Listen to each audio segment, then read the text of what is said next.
What is going on, everyone? Welcome back to another edition of BKNY Hoops. If you are new to the channel, it's your boy Rashid. Let's get into it. You guys see the graphics, you see the actual title of tonight's show, and boy, I guess it's a big one.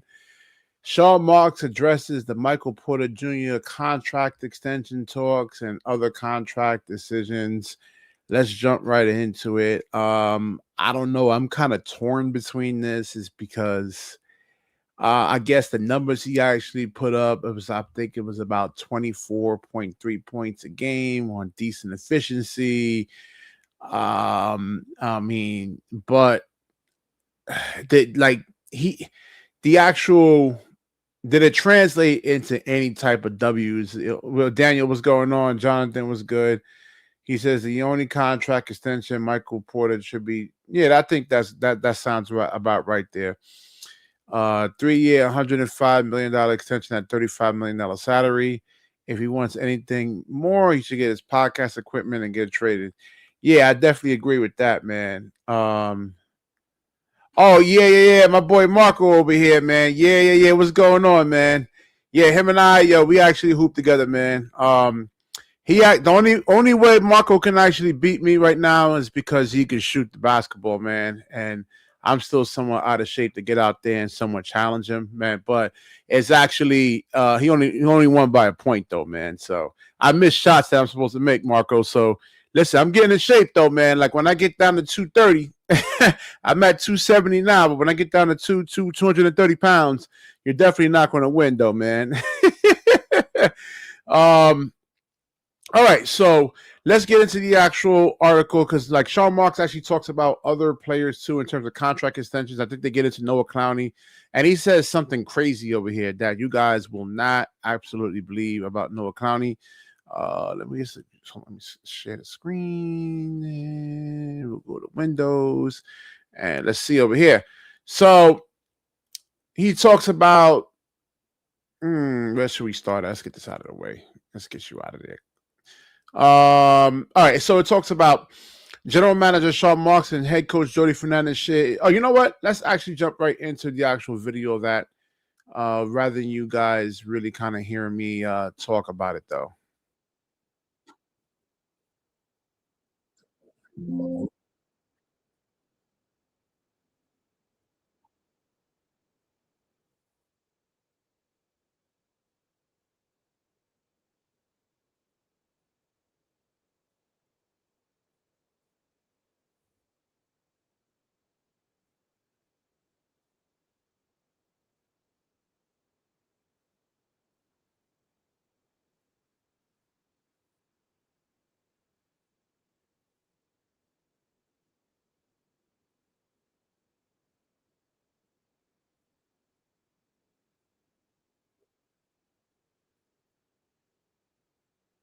I don't know, man. It doesn't seem like it take Con Knipple, Cooper Flag, Wemby. I mean, he came in and made some sort of an impact, and I don't know, man.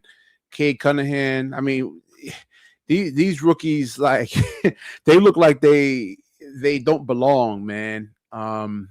Maybe it takes them 3 years. I don't know. I don't know what the end goal is for Sean Marks though and Jody Fernandez.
I don't know, man. I think you gotta go out there really like in the off season, get into the lab and really practice and work. Like if you're Claxton, you should be getting up 1,000 shots a day, not even particularly threes, man.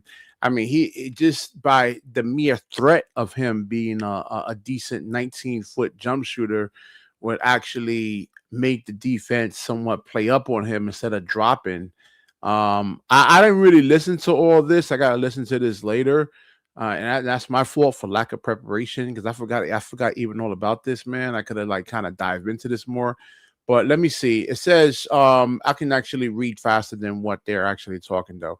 But it talks about we're gonna get into Clowney first. It says Clowney had a fascinating third season. His 1,780 minutes were more than his first 2 years combined. He morphed into a full-time wing who shot a ton of threes and drew plenty of. Oh my gosh, man. Nah, Cloudy actually really looked bad, man. It's 3 years, and you would hope that after like the first, second year, each and every single summer you would add something to your game. I mean, it's like this summer is not really a vacation for these guys, man. I know they get like 4 or 5 months off, but like I would take 2, 3 weeks, and then I'm constantly 8, 9, 10 hours in the gym just working on my game, man. Um, I don't know what's going on over here, man. But yeah, we're gonna actually get into Clowney. I don't know if they even offer him a second NBA contract. And how can we actually look at this? Is like if we actually just look at other teams, would they take Noah Clowney?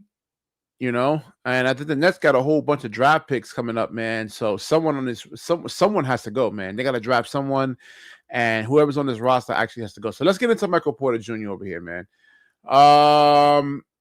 It says, where was it over here, man? Where was it? Okay. He says he loves to sign an extension with this franchise. And he says, if it was up to me, I'd love to sign an extension with the franchise, said Porter.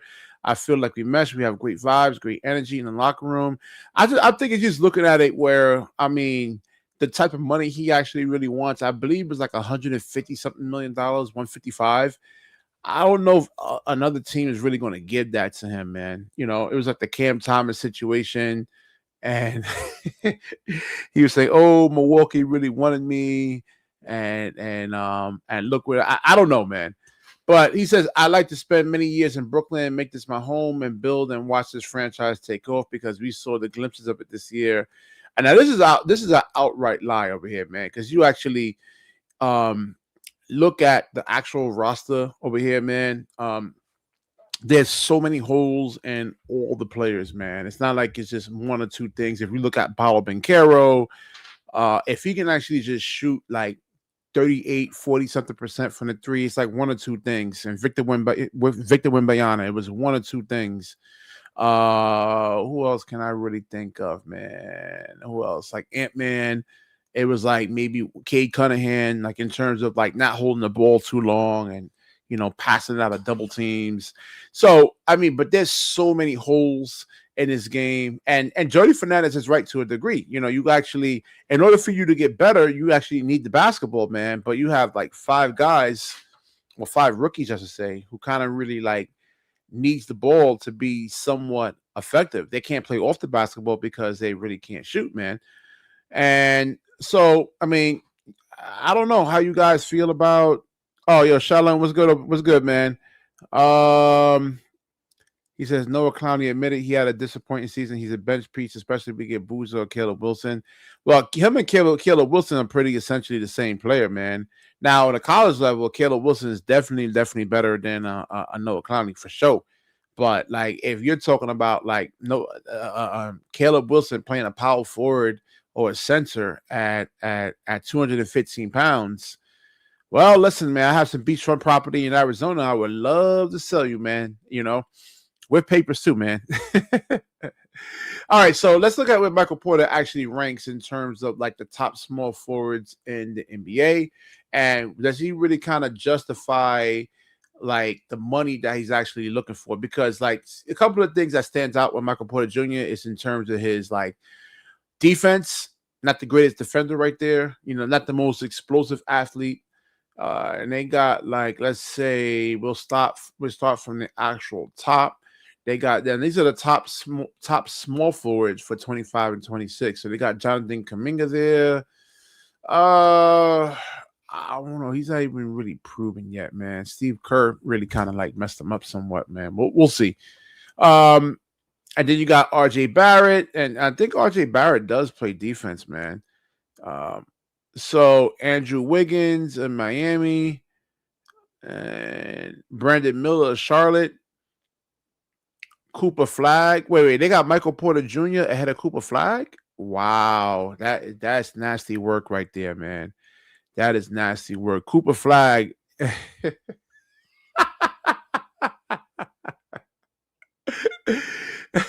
This is funny right here. I'm sorry, man. Lou Dort. I'm definitely taking Lou Dort over Michael Porter Jr. I'm taking Cooper Flag over Michael Porter Jr. Paul George. I guess Michael Porter Jr. over Paul George. DeAndre Hunter. I don't really watch him play that much. I think he's with Cleveland, and he comes off their bench. But all right. So Trey Murphy. I think that all right. So, but the assist numbers are actually better, not the rebounding numbers, and he makes like less money than Michael Porter Jr. Jaden McDaniels from Minnesota, so definitely Jaden McDaniels. I don't know. What you guys think about Jaden McDaniels over Michael Porter Jr.? Because Jaden McDaniels actually really guards. He's in the Western Conference. So Brandon Ingram. I don't know about that because Toronto's actually in the playoffs, man, and Brooklyn is not. So they got Michael Porter Jr. over 13, over Cooper Flag, man. This is actually really insane. This is nasty work, man. Nasty work. Norman Powell, Jalen Johnson. So this is about right. I wouldn't say this is about right, but I don't know. Michael Porter Jr., man. DeMar DeRozan.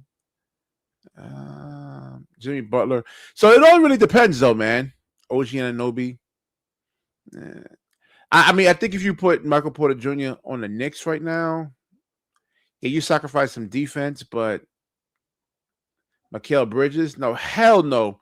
Nah. Michael Porter Jr. over Mikal Bridges. And I get it with Mikal Bridges in terms of the defense and everything that he supposedly gives you, but I guess that's hard, man. This is not easy. Kawhi Leonard. Is Tatum up here? Scotty Barnes, Serrano. I would take Scotty Barnes over him. Frank Wagner, Kevin Durant. Well, in terms of like a role player, I would say Michael Porter Jr. is definitely have more value because Kevin Durant, I don't know, man. He still thinks he's that dude. I don't think he really is. And LeBron James, of course, he's like the best one out there, man. And the top free agent in the next year's draft over there, man. Yes, and that's great. And McDaniels is a great. No, I wouldn't say Cooper Flag is a generational type of player, man. Like Wemby is Jelio was good, man. Wemby's like a generational talent. LeBron is a generational talent. But like Cooper Flag, nah, man. I don't know about a generational talent. He's a really, really good player, though, man. All right, let me drop the link in for you guys here. Let me see. Where is this thing at? I know Jonathan wants to like talk and let's see what he has to say over here, man. But let me get back to this other news over here, man. So, and I think the top small forwards over here, and they got Michael Porter Jr. That was like before the season actually started. But yeah, you got Jalen Williams for OKC, Kawhi Leonard. So, I mean, $150-something million. I mean, Jimmy Butler, if he was actually healthy, can actually impact both ends. Mikal Bridges, I don't know. I mean, I guess you would give Mikal Bridges the edge because of like he's known as a 3-and-D type of guy. Michael Porter Jr. is really not. Brandon Ingram is a high-level scorer and playmaker. So how much would you guys see? The thing is, if you get AJ DeBonster here, then I say keep Michael Porter Jr. But if you're gonna get like, what's going on, Jonathan? Listen, if you get AJ, you could move Michael Porter Jr. because AJ plays the 3 just where MPJ plays, It would make no sense to keep AJ at 3 and then move Michael Porter to power forward where his back could be compromised. So you actually could trade him if you do get AJ. If you get Peterson, Boozer, or Wilson, you can make the argument keeping MPJ probably makes sense at the 3 because those guys play different positions. But in the case of AJ, I feel like you could take that big swing with MPJ's expiring salary and some picks you have. So I feel like that's the most movable situation. But I would say this. If we're offering him an extension, you go no higher than a 3-year, $105 million contract at a $35 million salary. If he wants any more than that when he's just a third option, trade him in his podcast equipment, say sayonara. Like, I'm not giving the guy 40 plus Well, million where was dollars. it? I was reading over here. I think it was a Yahoo article. That Sean Marks actually looks at him as a first option. Where was it? He said that as a BS thing, like he said when Bridges was on one option. That's because we had nobody better at the time. And you heard what FPJ said. Oh, when I didn't get the All-Star nod, I kind of lost focus, stopped playing. So you did all that for an All-Star nod and a contract bump. Great. That's what I really think that he's doing this, and that's the thing that kind of scares me. Like, let's say if you give him the max contract, right, $150 million. I mean, does he take his foot off the gas? I mean, he's not one of those guys where he was like, I mean, he didn't get better from, like, let's say, like, he haven't added any type of elements to his game or anything like that in the offseason when he was with Denver, man. You know, so I don't know, like, if you give him this $150 million contract, and we've seen this from players, like, in the last 30-something years I've been watching, I can give you hundreds of examples. Guys playing their minds off, playing hard. When they get their contract, they actually disappear, man. It would be foolish. He would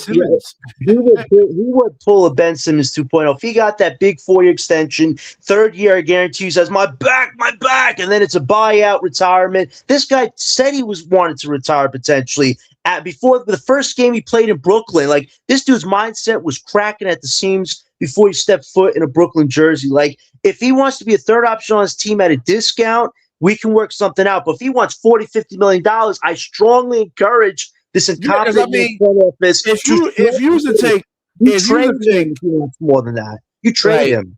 Yeah, that's the thing. You got to look at impact on winning. Like, if you was to put Cade Cunningham on this roster right now, or Anthony Edwards, I mean, they're like getting 35 wins. You know, they get max the gravity that they actually attract.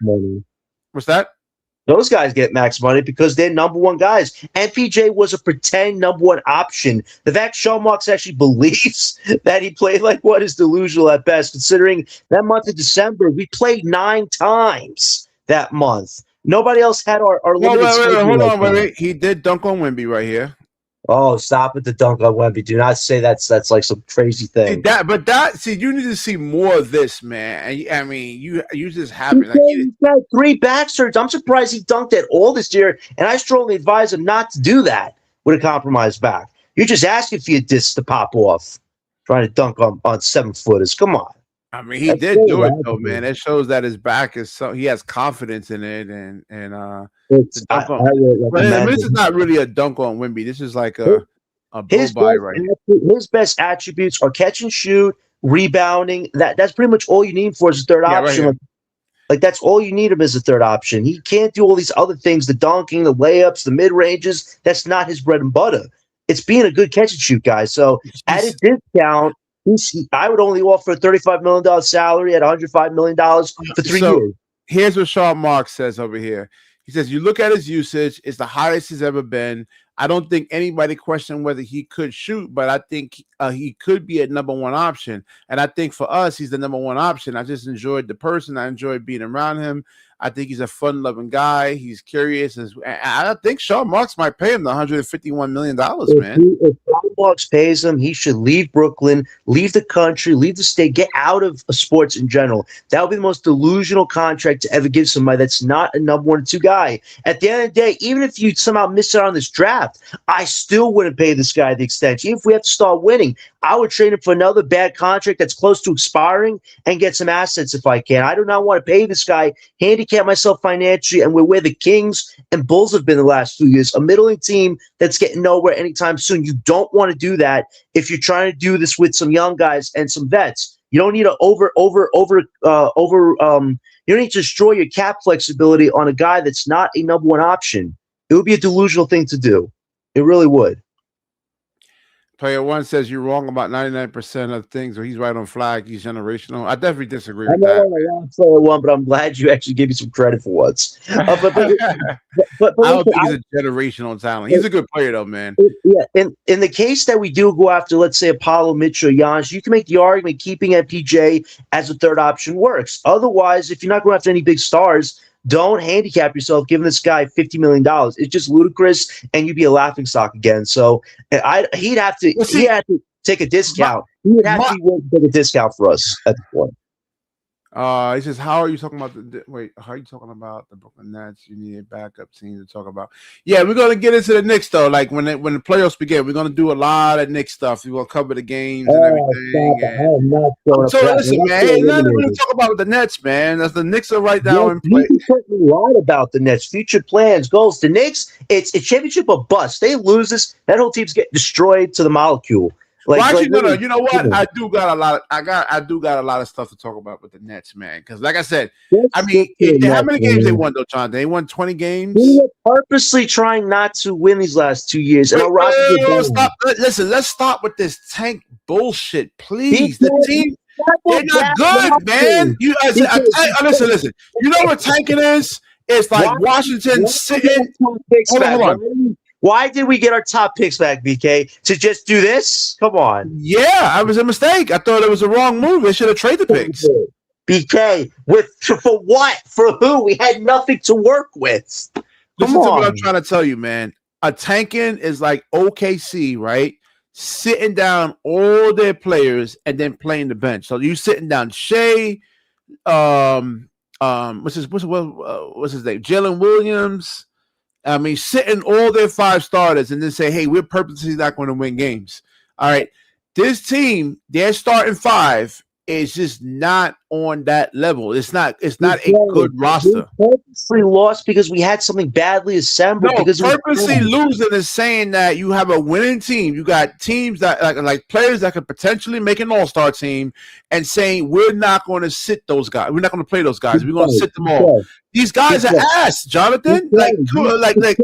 I mean, what's his name? We screwed up last year because we kept too many vets. This year, we actually stuck to the script a little bit. But even that month of December was an anomaly that should not have happened. Listen, we're where we need to be as far as the bottom odds go, but still, the Nets need to cash in on this to have a future of something because these other connector guys are not alphas. You need the alpha if you do want the tank and rebuild to be successful because you can't have guys that are just giving you meager points and not delivering. You need that guy that can drop an easy 30 in his sleep.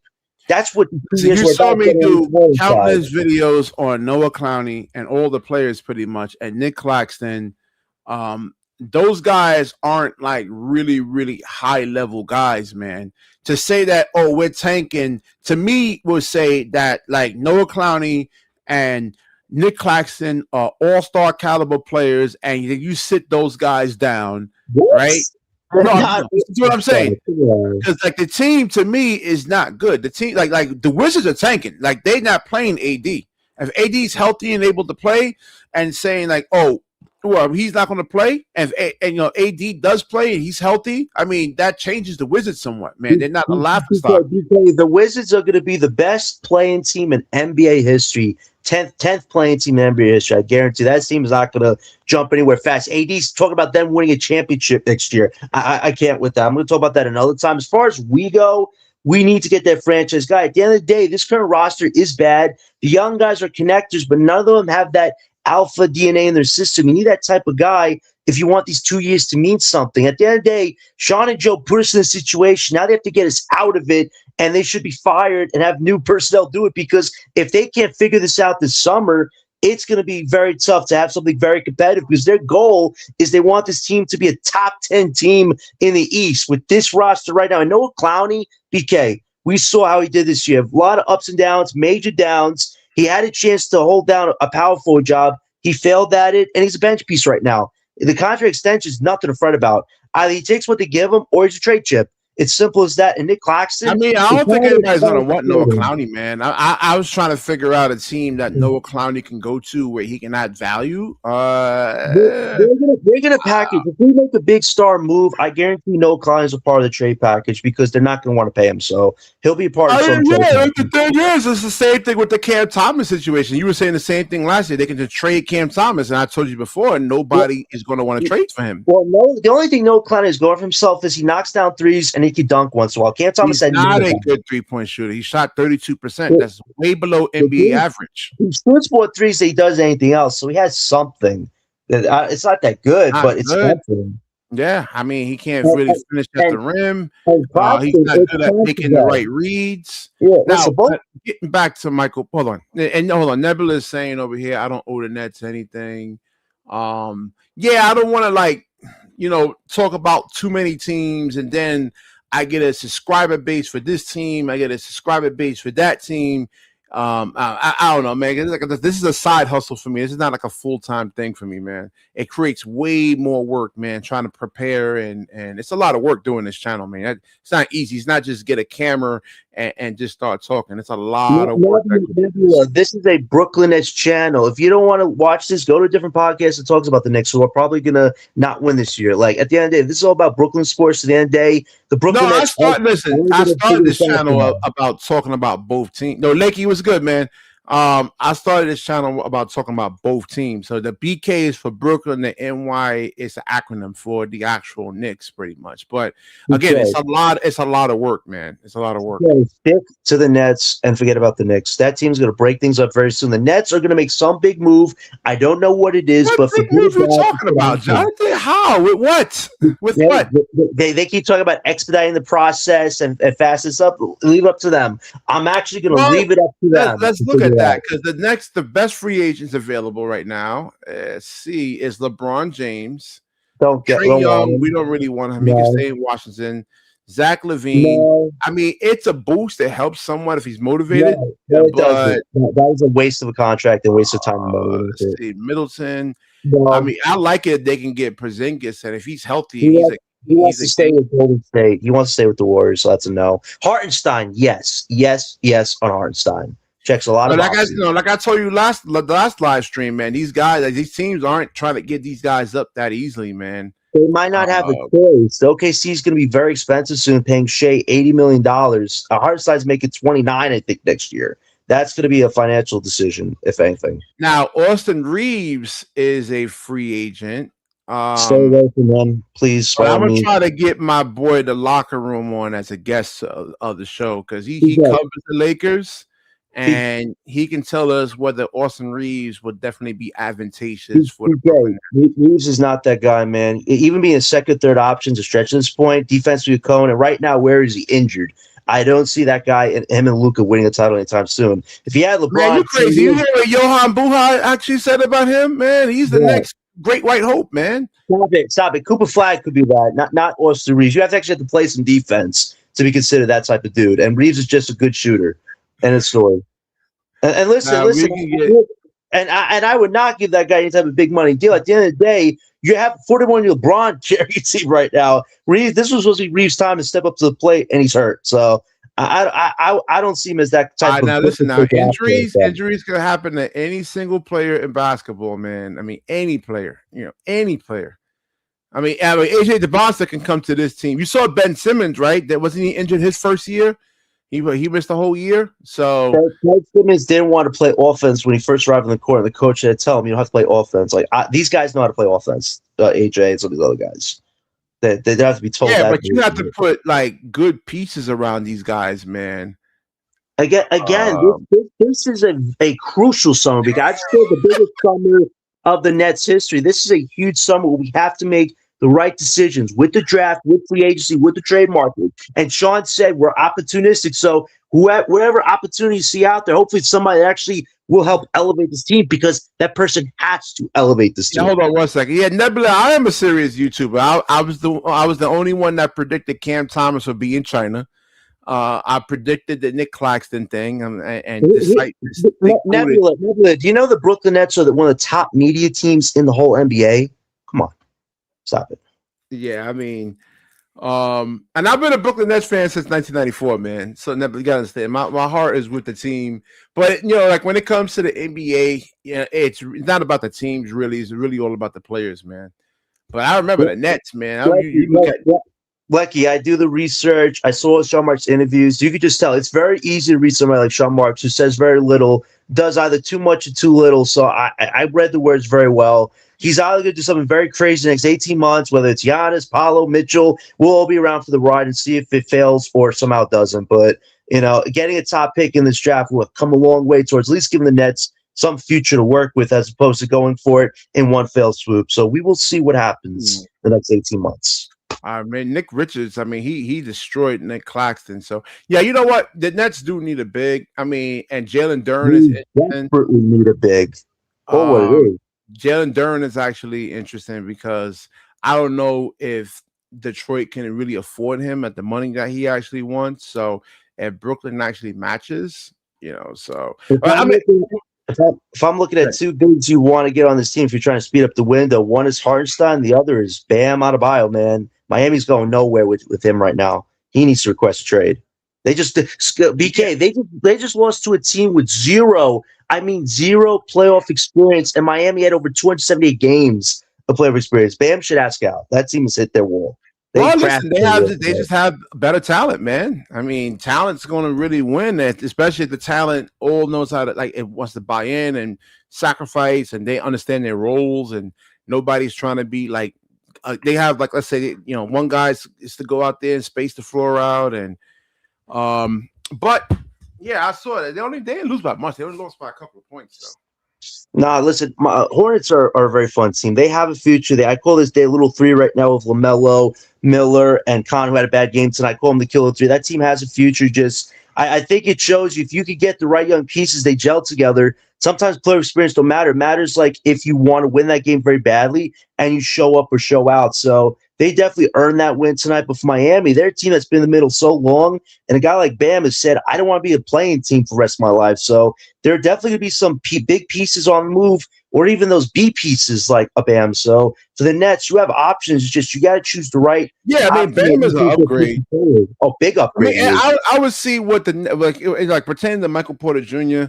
I mean, I would wait till after the draft. Let's see who the Nets actually get. I mean, you could move. Listen, you could move Michael Porter Jr. to the power forward position, man. I mean, because whatever spaces the floor out, yes, you can. He can. He's going to hurt his back playing a physical part of that of being a power forward. It's going to hurt him. Well, I mean, he doesn't guard. You think he's guarding? Hold on, the top small forwards in the NBA. Let's go back to this with Michael Porter Jr.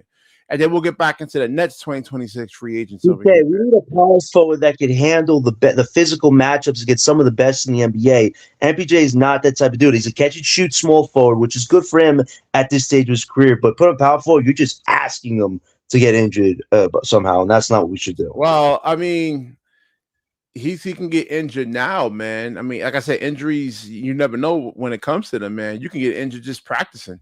Yeah, if you want to be a serious team, putting him at power forward is not the move.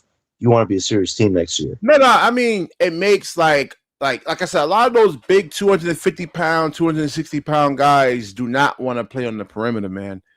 So if he's actually shooting I think what was he shooting 39, 40-something% from the 3-point line.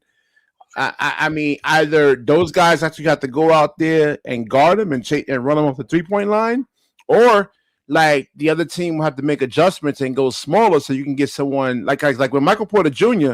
You have to be right in the shooting pocket of him, man. You have to be right there, man. Right in his right next to his arm. Make sure he doesn't be able to actually raise his arms and able to shoot. We gotta get a legit four next to him. That's why you look at guys like Boozer, Caleb Wilson. Those guys could play with MPJ because they can find him catch and shoot opportunities, and it's better than having him at the four. Those other guys, can be physically imposing. I don't see that with MPJ at this stage of his career, so I would very much be against that move. Well, they can still target guys like Bam Adebayo and Paolo Banchero. They can still hunt out. They can still target Michael Porter Jr. All they gotta do is get them into some ball screens, and you get the switch on. So they can target still. Doesn't mean just because Michael Porter Jr. is not guarding power forwards doesn't mean they can actually get the switch to where he has to guard a power forward I now. would like to trade MPJ for Paulo right now. Straight up, if the Magic have a disappointing playing game tomorrow, that team's going to break things up. So a coaching change is not going to fix a team that financially went all in for broke and became a playing team. I really think Apollo to Brooklyn would not only reinvigorate his career, give the Nets a solid piece to build with for the No, they're future. not trying to give up. You know how Orlando was in the shitter, dude. And you know what I'm saying? Hey, these players aren't easy to get. They're not going to just give up Michael like Paulo Banchero like that. They went all in on Suggs, Wendell Carter Jr., Franz. They traded 5 firsts for Desmond, not to be a playing team, but be a top 4 team, and they are miles away from that trajectory. So this is well, again, the first thing they will do is fire the coach. They're not going to fire the players. They're going to look at the coach and see if they can get like Michael Porter, was it Paulo Banchero to like work on this, because that's really the problem with Michael Porter Jr. He can't shoot threes, and like if you're a bigger power forward, like let's say, huh?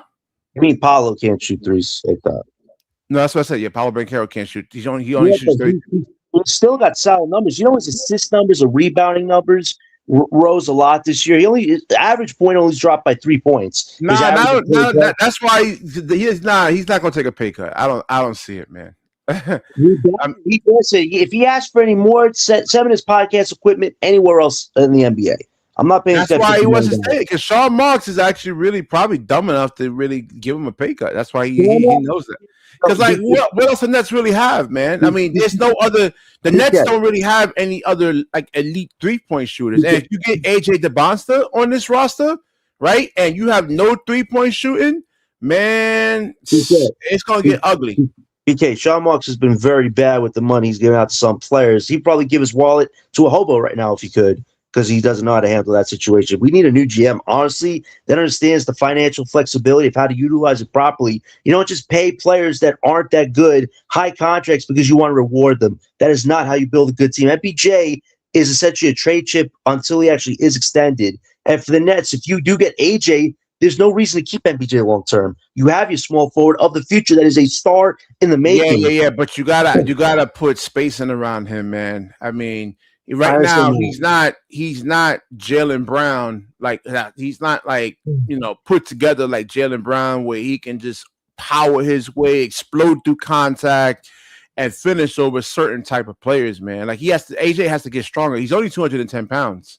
But he's an all-around great scorer, athletic. No, I agree that. But a part of that is actually being able to move guys and create space. So at 210 pounds, that's something. And AJ, I think for me, watching him and listening to him, like during interviews, it sounds like he wants to be that guy. Like he wants to be one of the greatest players, like in NBA history. Mindset. And he has a 40-plus minute motor engine, which is important. Like you want a guy that's athletic and ready to compete from day one. The Nets need that, but I do agree there are other pieces. The center position, the powerful position, we have to be immaculate. That's another thing. Like I said before, when you have Claxton out there, man, and whoever's guarding him. Let's say Claxton's on the night, like let's say he's 19 on the elbow, or he's like 19, 20 feet out.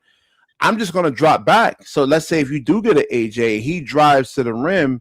Whoever's protecting the rim is so easy to just come and help right there, man. But if you have a guy that can actually shoot the basketball from like at a high clip, then whoever's the help can't come as fast. So that's the thing. The Nets don't have any shooters. Nick Claxton has hit that ceiling. He's become some point weird forward type on the court, and you have to be an actual center. The fact we're last in pick and rolls is atrocious. We need an actual center that can set screens, do the dirty work on defense, pick and roll plays, has a post game of some sort. Like Claxton's just so far behind in all the metrics, but height is one of his biggest detractors. Like seeing him against Durant is scary because Durant's only 21, and they're in 2 different weight classes. Like we need an actual 7-footer that's ready to go up against his opposing bigs, or else we're not going to be a good team. The center position needs to get figured out this summer. That's even more important than getting a superstar on the market. Get me a 7-footer, and let's see what we can do with these guards and that big. We need that. We really do, BK. That is a huge priority for us this summer. Yeah, man. I mean, they don't grow on trees, though. I don't know where you can get a center right away, but I think Michael Porter Jr. I think Sharp Marks may have to pony up the money. I think he If may he have does to. that, he needs to get out of Brooklyn. It would be one of the most laughable, idiotic things, and I will inflame Twitter about it. Like, I just can't. You cannot give a guy Because, who's like, good enough listen, to man, make like money. Sharp Marks put the Nets and Joe Tsai enabling it, put the Nets in this type of situation where they probably have to sign a guy like Michael Porter Jr. to a bad contract, man. We'll I see. mean, they put themselves in this situation. I agree with you, and that's why Warner Bulls should be fired. But in this case, if you don't want to extend him, just trade him for assets and take on another bad expiring salary. At least the money comes off the book in a year. But I'm not giving this guy $58 million for 4 years, and he says, "Oh, I got to retire." Well, and Being that's the thing that whoever yeah. trades for him now has to sign him now. Right, but It's like that's why you can't give up so much for Michael Porter Jr. on a rental.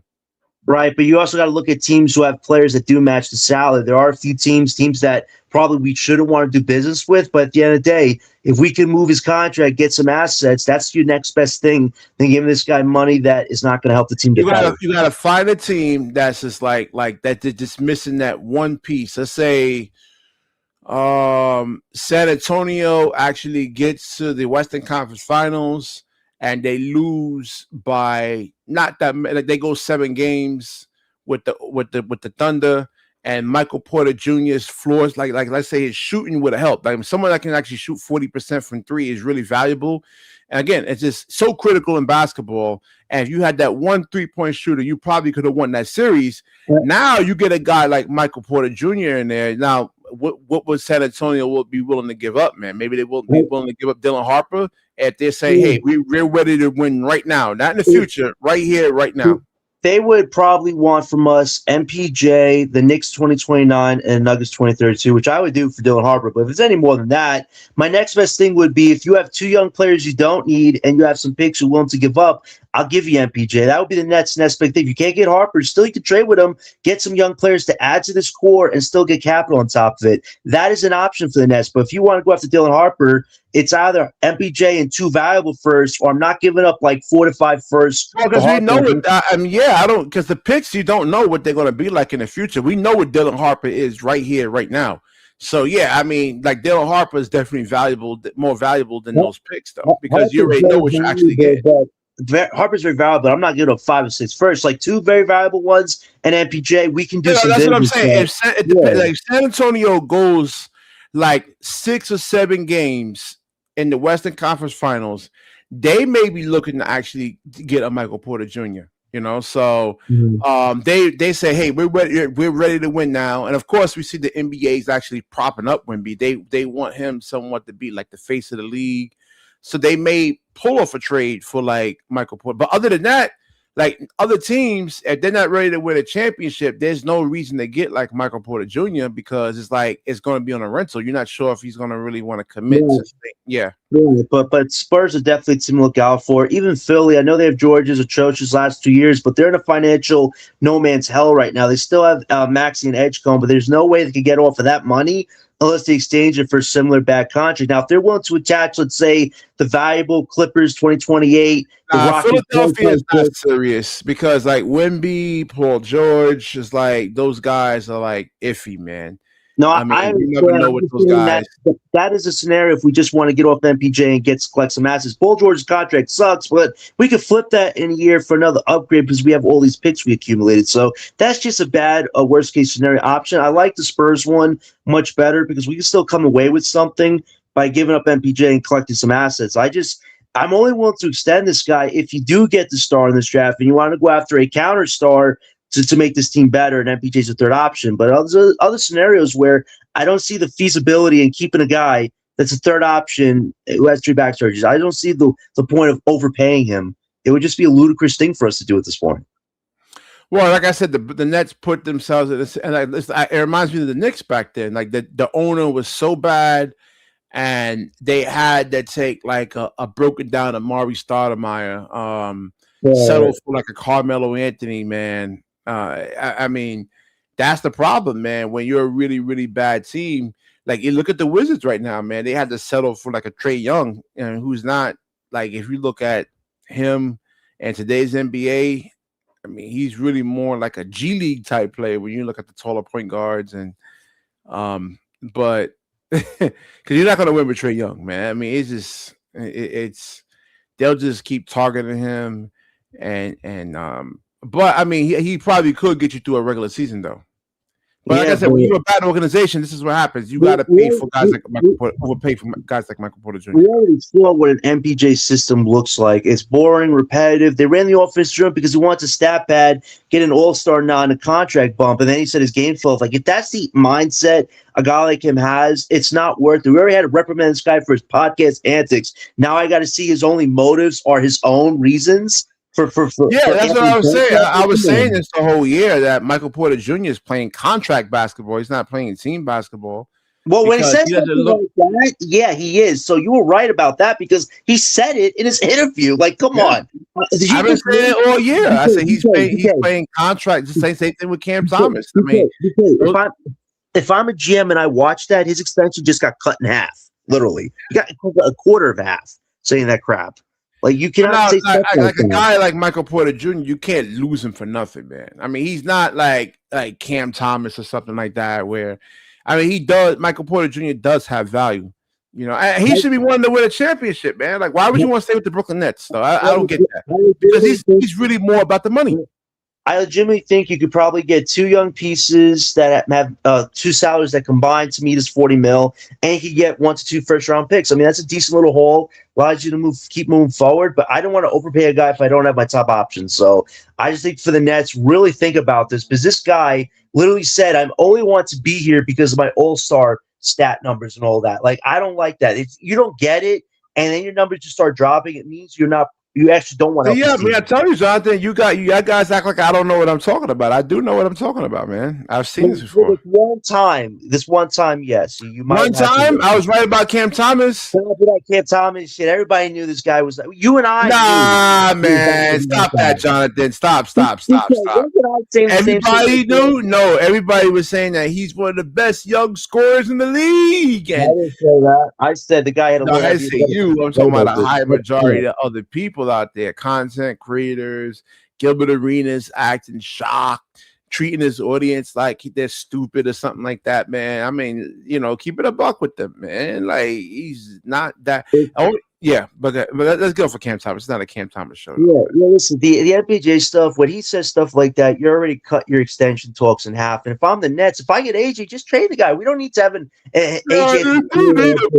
You do. You need shooters, man. I'm telling. Go out there and play 5-on-5 basketball, right? And you have no floor spacing. We can get shooters that we don't have to pay $50 million to. We just got to make better trades. No, I mean, listen, shooting is extremely valuable, Jonathan. It's a huge. Listen, between the shooting and physicality in basketball are the two main. It's critical, man. It's critical to winning. If you don't have spacing, it's hard, man. And then the propensity for injury to go up because, if you do get AJ here, now he has to force things and driving the two people now. And he's a major piece of the puzzle. Is just I'm not overpaying a guy like MPJ just because he could shoot 3-point shots. I could find other guys at cheaper salaries to do that collectively. Like, why am I going to handicap myself like that? Like, that's why I think MPJ shot himself in the foot with that crap he said about, because I didn't get an all-star nod, my numbers just dropped mysteriously. That mentality is not what you need on this team right now. Well, had he looked to get other guys involved, because if you want to be the main focal point of an offense, man, like Sean Marks was saying, he could be the number one guy. If you look at the top guys in the league, their assist numbers around 5, 6 assists a game. The Sacramento Kings thought Dennis Schroeder was going to be the number one guy this year. That's literally what Sean Marks said by MPJ. I'm like, holy shit, like, we really going to do this? We're really going to pull Sacramento Kings right now. We should not do that. You need the young star of the future, not the guy who had to be a fourth option to win the title. All right, so hold on. Jay says a broken clock is right twice a day. F out of here. And then Dennis makes a good point over here, man. Maybe you're wrong, Jonathan. He says, read the tea leaves. PMJ and the others know we're going to add big talents to the team. They know we're going to be better. They know what's coming. Dennis, if you go after Giannis, you can keep MPJ as a third option, but still, he would have to take a pay cut to be a part of this roller coaster ride. I'm not going to pay him $100 million. Giannis on this roster, man. I mean, it's going to take a lot to get right. I mean, unless the draft picks are enough to suffice. I don't know. I guess Milwaukee there's better trade packages out there, man, that can help. Probably we're going to be a part of it, but probably there are other teams that got bidders. I would still go with the Mitchell or Paulo because you could utilize that better. You don't have to give up so many assets, but even still, like I'm not overpaying MPJ on this team unless he's willing to be a third option at a pay cut. That's just the way it is. He's not a 1 or 2. Find me evidence that he actually was. This year doesn't count because he had to pretend to be that number 1 option. Come on. He hasn't been that since college. Like I said, a number 1 option to me is not a stat pattern, man. And this Michael Porter Jr. was just stat pattern to me, just putting up numbers. And they would say, "Oh, green light to shoot," and a lot of times I didn't like the shot selection from him, man, because you will have a defender draped all over you. I might put the ball on the floor, man. Like attack the closeouts. They closing out on you. Attack the closeout. You know where's I'm surprised the ball touched the rim as many times when he did. He's like, catch it, shoot, catch it. Like he literally had like 0.1 seconds from catching the ball and shooting the ball. Like he just let that shit ride. And I'm like, this is the guy. He doesn't understand. Like if you actually go out there and look to pass more, I mean, it makes you like less predictable, man. If they know you're going to shoot, I mean, it's easy for the defense to really kind of gear up for you. But if you're passing, that's why, like, you look at the Joker, man. I mean, it's so hard to stop him because, you know, he doesn't really hold on to the basketball. When you double him, man, you can actually, like, what they call hedge or something like that, I think it was called, where you act like you're going to double team. He makes those right reads. It's hard. So you got to be a good passer, man. Michael Porter Jr., I think it was like 1.7 assists, 1.5 assists, I believe. I mean, that's not a number 1 option right there for me. It's not. It's not. Sean Marks just says what he says, what he's thinking at the exact moment, not what actually we're thinking or no. Listen, the only way you keep MPJ as a third option is if you get Apollo, Mitchell, or in a great scenario, Giannis. Even somebody just put a recent comment, a Darren Peterson Paulo combo. I'm honestly open to a star in the backcourt, a star in the front court. That's way better. No, man. Most of those guys can't shoot. Like Michael, I mean, Caleb Wilson. You said Darren Peterson? Oh, yeah. I thought you my fault. I'm sorry. Darren Peterson could shoot. Yeah, I thought you were talking about Caleb. He could definitely Cal Paulo with that, where Paulo just focus on interior stuff. That's the thing. There's only one basketball, man. You would actually, because Paulo is so, like, he's 6'10", 250.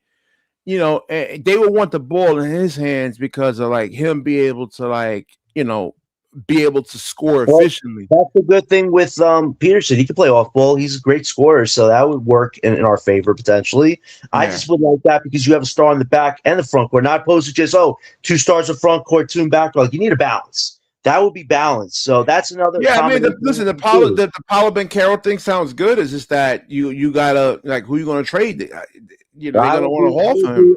I would do MPJ and 2 to 3 first straight up. If they don't want that, then okay, we're not doing business. But if Magic don't want a deal like that, they're not getting any better deal for Paulo at this point.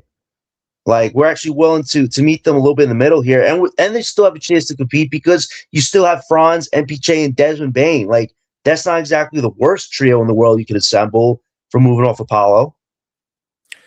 Yeah, that's the problem with the Orlando Magic is that Franz and no, not Franz, Mo can't shoot. He's like 27% from 3, and you know, Paulo Banchero is 32% from 3. And like I said, your defenders, all you gotta do is just drop back, you know, and not really guard them. Let them shoot. Let them beat you from the outside. That's the problem. They're both in the front court, but they both like to score in similar fashions. That's just not the balance I think they were hoping for. And if they're still like this going to next year's deadline, I would be shocked if either one of them aren't traded because at that point you're financially committed. You fired a coach, but you're still a bad team. Like they're gonna have to call a massive audible. Yeah, I mean, but like the same thing with like Doc Rivers, man. You look at that situation. No Giannis, and the roster's trash. I mean, that's not Doc Rivers' fault, you know, unless they're not listening to him or anything like that. But they always fire the coach. It's just easier to like get a new coach because like most of these coaches, they know their X's and O's. But it's like, can you get the players to buy? Like, can you take, like, let's say, a Damian Lillard and tell him, hey, you gotta be a role player, man, you know, and convince him to actually do that? It's hard, man. I coach. I know. I'm trying to tell you, man. It's hard. It's not easy. Like, everybody wants to be the guy, but like, I think this Brooklyn Nets team, whatever stars you go after, they have to be willing to follow the chain of command to a certain extent because we want everybody to feel like they're playing winning basketball in a team style event, but you know who the guys have to dominate if you need them to. I just think for the Nets, you go down this route again, it has to make sense. Like you need it to work. If it's just assembling the names without some type of structure, this is just going to be mediocre basketball. So this is a big summer. There are a lot of decisions this organization has to make. And it's scary that we have to depend on the same guy who for 10 years hasn't shown us anything Now that here he could comes. build a I good mean, team. these are your free agents right here, man. Trade market too, BK. Do not forget about the trade market because that's kind of where free agency is right now. And I don't know. To me, none of these guys really had any type of impact on winning.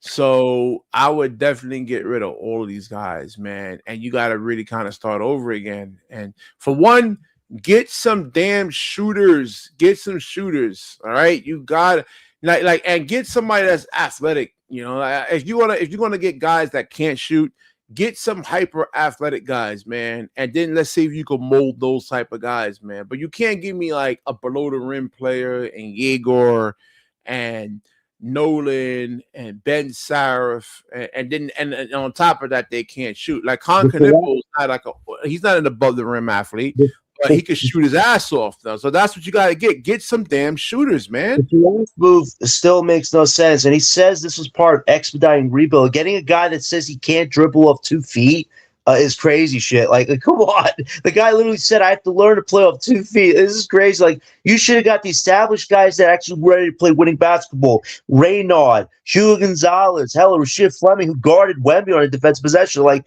there were so many options at the end of that draft. We landed on a third point guard we really didn't need. I like Yegor's scoring abilities. I like Danny Wolf's playmaking abilities and ability to score in the interior. And I think Nolan had really good playmaking towards the second, third half of the season. But obviously, Powell and Saraf, there's a lot going on there. So we definitely going to trade some of these guys for a big move in the future. We're not going to pay all 5 of these guys when their first contracts come up. I think we'll have to realize that too. I don't know why would you, man? Because you can't develop all these guys, man. You just can't. They have some. Like you look at Josh Manite. I mean, Boston gave up on him. I mean, if Boston don't want you, then it's like they're like castaways, pretty much. They're really good. You seen the athletic ability he's shown, 3-point scoring. I mean, that's just one aspect of basketball, man. What? There's a skill component. But we could construct a good bench this summer. Minot, Zaire, Dayron. We have the makings of a good bench. It's just that starting lineup needs a lot of tweaking. It's not good enough, man. The team got 20 wins, and they were all playing. They all played if they want to take a leap next year, this roster has by July. Hold on. What's his? BK, by mid-July, they have to show us a roster that can compete, and we'll let everybody know what we think if that roster is legit or not. I'll give you an honest answer by then, and we'll see what happens. So, no, hold on. Let me see something. Teams. Let's see. Josh Manite. How did he actually shoot for the 3-point line this year? Let's see. Here we go. And that's the problem too. He's 6'8", 205. He needs to get stronger. I mean, he's athletic. He runs the floor, but the assist numbers have to come up. If you're gonna be like a small forward, again, elite ball handling, elite shooting, elite passing. All right. So and some scoring, and he doesn't really give you any of this. He's gonna be a good bench piece for us. Him, Zaire, Dayron, Wolf. Like we have to make some good bench. It's that starting front court, the Clowney Claxton combo has to go. If we want to be a serious team next year, you got to upgrade both those positions right now. So he's shooting like this year. He's shooting 40%, or no, actually 41% from the 3-point line. He can stay. All right, that's a keeper right there because we got to get guys that can actually shoot, man. I'm telling Sean Marks how to build a roster. You know what? I think I might just stop doing this because I mean, at this point, Sean Marks got to pay my ass, man. I ain't gonna give you no damn free advice over here, man. Breeze, hey, what's good, man? What's good? He says Josh gave Boston there. He says what? Their rookie minutes he was hurt. Yeah, we got to see a larger sample size of Josh Knight, though. He's athletic. Again, I want to see. Okay, have you seen the times he's dunked? He's dunked more than Jalen Wilson has, who's been in the league 3 years. No, I Might mean not just be people. like he's a guy that can actually shoot, so keep him. He's athletic. Remember athleticism? Another key component of trying to get better. He could Let's dunk too. see. Like, that's important as well. Drake Powell, I mean, G League. At this point, I would rather take Derek Whitehead over Drake Powell right now, man. Keep me. He said, I just need a coach that believes in me. So hopefully he'll figure this out. I could listen, man. You could have all the beliefs in the world, man, but if you can't dribble the ball and you can't shoot the basketball and you're not a good passer, he scored Derek Queen and Zion in one game. This guy has shown he can score. It just needs to be consistent enough. That's what it comes down to. We're gonna find out. We're gonna find out next year. If Drake Powell's still bad, I'll give you props on that one. But I still think I'm trying to tell you, man. I told you, man. I've been studying the game a long time. This is the only this is the only sport I actually watch. I don't watch football, boxing. It's only basketball. We're not throwing the towel yet. We got to see how he does in training camp and next season for the first half. So your keepers right now, if you could, Michael Porter Jr. That's up for debate. Especially knowing his motive. Man, you gotta get someone. Please. Did you hear Michael Porter's what he said? He said, because I didn't make an all-star game, my numbers dropped. Like, this guy is motivated by his own statistics. Like, Breeze, this is not a guy we need to keep for the young guys. If he just focus on his own stats, that's not a good third option. I'm really more worried of good FPJ this buddy based on his own personal motives, which isn't to make Brooklyn better. It's to make his own numbers and his own financial situation better. So I'm on the fence now about MPJ a lot right now. All right, so Drake Powell, he can go. As a matter of fact, if they can just get him off the roster, man. We gotta see how he does next year. Come on, man. Nick Claxton can go. I mean, at this point, Nick Claxton can go. We're all in agreement on Clax. He can go. Noah Claudia can go. Yegor, I mean, he has so many things. Listen, man. Stuff. He's a good shooter. He just needs to get physically more imposing. We're gonna see it. We gotta see it. There's also footwork and everything. It's not just being physical too.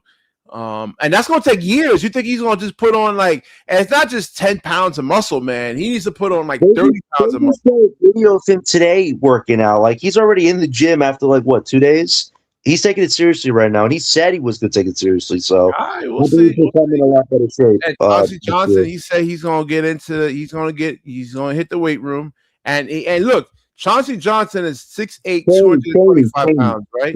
Chaney Johnson. I'm sorry, Chaney.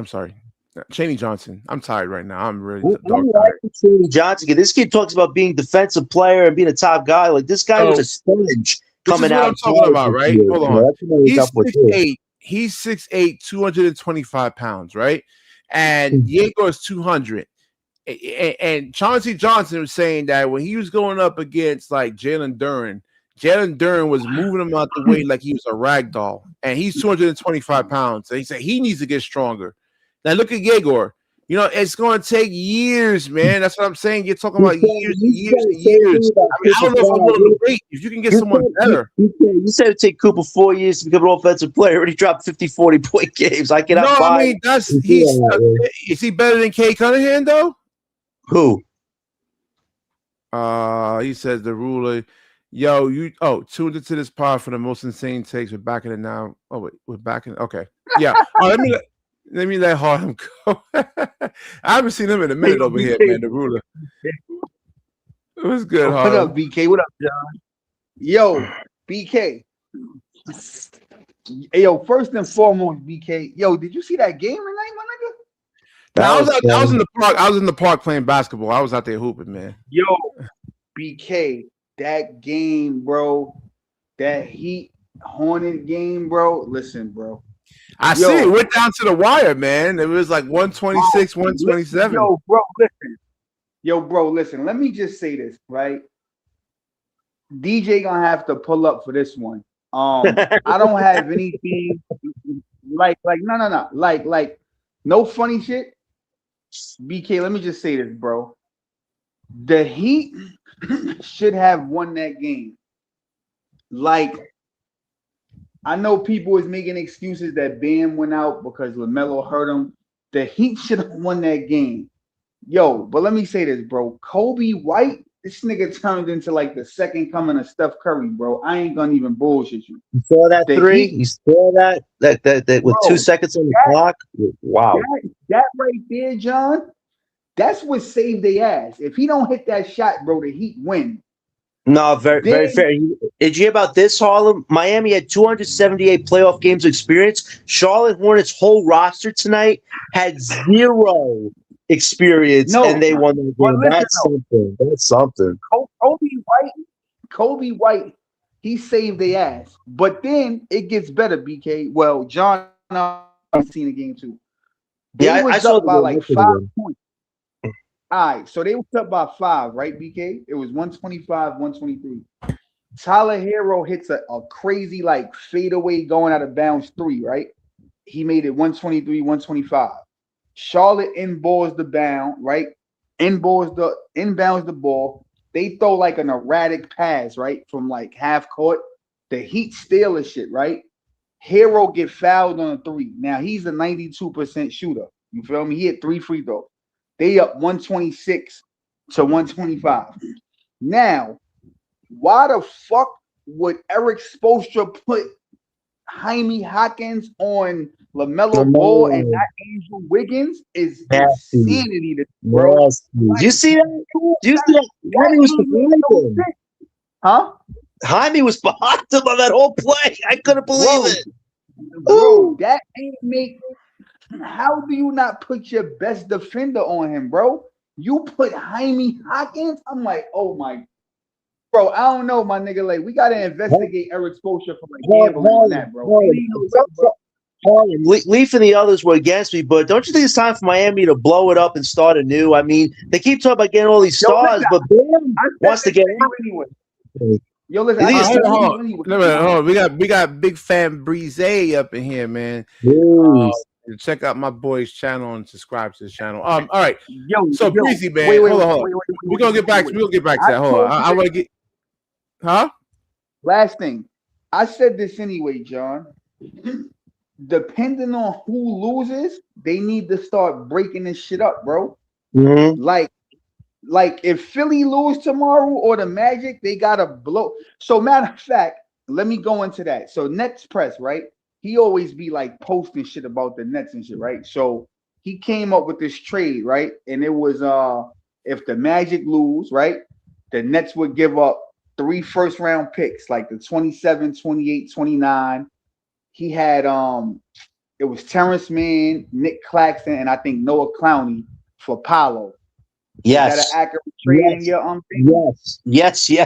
So I can get Paolo for that and a few picks. I still have a lot of assets to work with. We need somebody to give a jolt to this team. I just feel like for Paolo and the Magic. But like I said, they would fire the coach first. They're not going to just give Paolo Banchero up. Though, BK, they're still expensive, and their team is chemistry-wise is not clicking right now. And that's why they're going to they're going to get a coach. They're going to get a new coach. And unfortunately for their coach, fire the coach though, BK, because like, they always fire the coach. Wait. First of all, you're not going to fire him because he's a new coach. He was just there 2 years. Secondly, you're not going to fire somebody when you had a coach with a tank, bro. You got to give him a fair shot with winning quality players. Nah, man. So if he fucks up with winners, a couple of bro, how you gonna fire a tanking coach? He never had a real shot. What are you talking about? It's not going to do that. They did that with Kenny Atkinson. He was a tanking coach, and then when they got Kevin Durant, Kyrie in here, they fired him. No. But Kenny Anderson had players where he took them to the playoffs before. He had charisma. That's what I'm saying. But he went through the ebbs and flows, the ups and downs, and then they got somebody with more experience. That's what they might do. Hold on. All right. So Breezy, your whole take on the Michael Porter Jr. thing over here, man. Is he a number one option? And should the Brooklyn Nets actually really pay him $150-something million? Bucks there, man. Oh no. I mean, realistically, I feel like after recapping 82 games, I'm not making him the number one option, bro. He's not. I'm not doing all of this to get a rookie just to not make the rookie the number one option, bro. I'm giving whoever we draft that green light, and I'm not paying MPJ all of that money because he a catch and shoot player. He one of the best catch and shoot players in the whole NBA. But the Well, I fact mean, you that do got this right over here too, man. You got a crossover and he dunks it on Wemby. Did you hear what he said? He only did this to get the All-Star nod. Once he didn't get it, he said, my numbers just dropped. Like, that is not the mentality we want. I gotta agree. You see what I mean? Like, John, look, BK, John, look, what I'm saying, I agree with that. And the reason why is because, again, we not invested in MPJ to be the number one option. I'm not paying him that bread. I'm not paying him I that mean, if bread. you look at the Nets right now He and the gotta- situation that they're in a really, really precarious situation, and they may have to pay. It's the same thing with the Knicks, where like they will have to LeBron Alright, so James, even if they pay Dwayne him the Wade. bread, BK, even if they pay him the bread, like, and he stay, I don't want him to be the number one option. I I got a want question. Hold on. Wait. he could be the two option, but not in front of the rookie. BK, I'm not. Hold on. What rookie are you talking about? Whatever rookie we draft, I don't know who we draft. Okay. I thought you were talking about the current rookies on this roster. I'm like, BK, based on what he said, wait, BK, based off what he said, I'm not giving this guy bread. I'm not giving him Wonder bread. I'm not giving him pumpernickel bread. He said what he just said. His money in half. I'll do this. Let him go. He has something on the subject. I don't agree with like just giving any rookie the green light, bro. Now, if you talking about AJ, then I agree. AJ, but if it's like a Kingston Flemings or somebody, hell no, bro. So like, you gotta hold on. But what up? Hold on. I know. I'm with you, Harlem. But my thing is, we ain't do all of this just not to get a number one option. We let's to BK point. We got more role players in this draft than we did a number one option. So what I'm saying is, when we watch the season, we see MPJ more the number one option than the rookies. So even with them wanting the green light, Yago, he wasn't putting the ball on the floor to control the offense for him to be the number one option. He was a catch and shoot player, and I'm saying if you're a catch and shoot player, you should not be a number one option. You got to be able to put the ball on the floor and create your own basket, like AJ DeBanch or DeBanch, however you say it. So I got a question. So let's just say, and the Nets get like a top 15 pick, right? But let's just say it's like number 6 or 7, right? And they not a legit number 1, but they could somehow get like Apollo to like Nets press thing, right? Would you be okay with that? With like Apollo as a number 1, Michael Porter as a 2, and then the rookie as a number 3?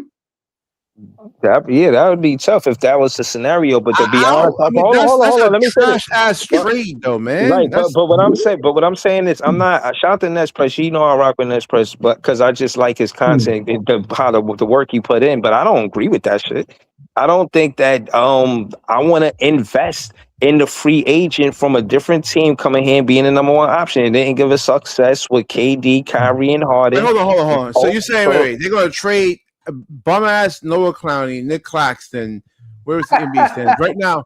They're the number 8 seed. You're asking them like they don't impact any type of winning or anything like that, man. They don't generate play, and we're supposed to be a top don't impact winning, BK? Noah Clowney and Nick Claxton. They're garbage, man. No. You ain't listening. They traded. He said he would give up Terrence Mann, Noah Clowney, Nick Claxton, a 27, 28, and 29 first-round pick for Paolo Banchero. So I said to Breezy, if the Nets was able to get a top 15, my thing is, I like that trade. I mean, that's good for us. But in terms of like, you gotta look at it from the Magic's perspective too, though. Yeah, but I was just trying. Magic would take that though, BK, because they get. You're not listening. 3 first-round picks, bro. It's not. You know what it is. Also, bro, they at odds, bro. The coach and they outed each other. The coach and the Banchero, they outed each other in the public. Once you do that, bro, and like if they don't have success, I told you.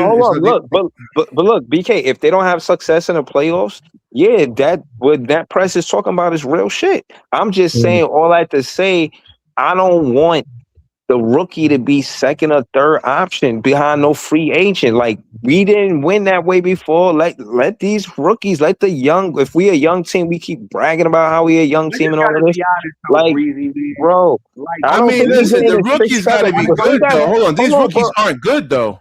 but hold I mean, on. you But want to wait? why You would want to y'all? wait 7 years for Jaguar to develop? That's how long it's going to take. No, I don't think we getting those 6th and 7th pick. I think we getting AJ DeBonshire. I do.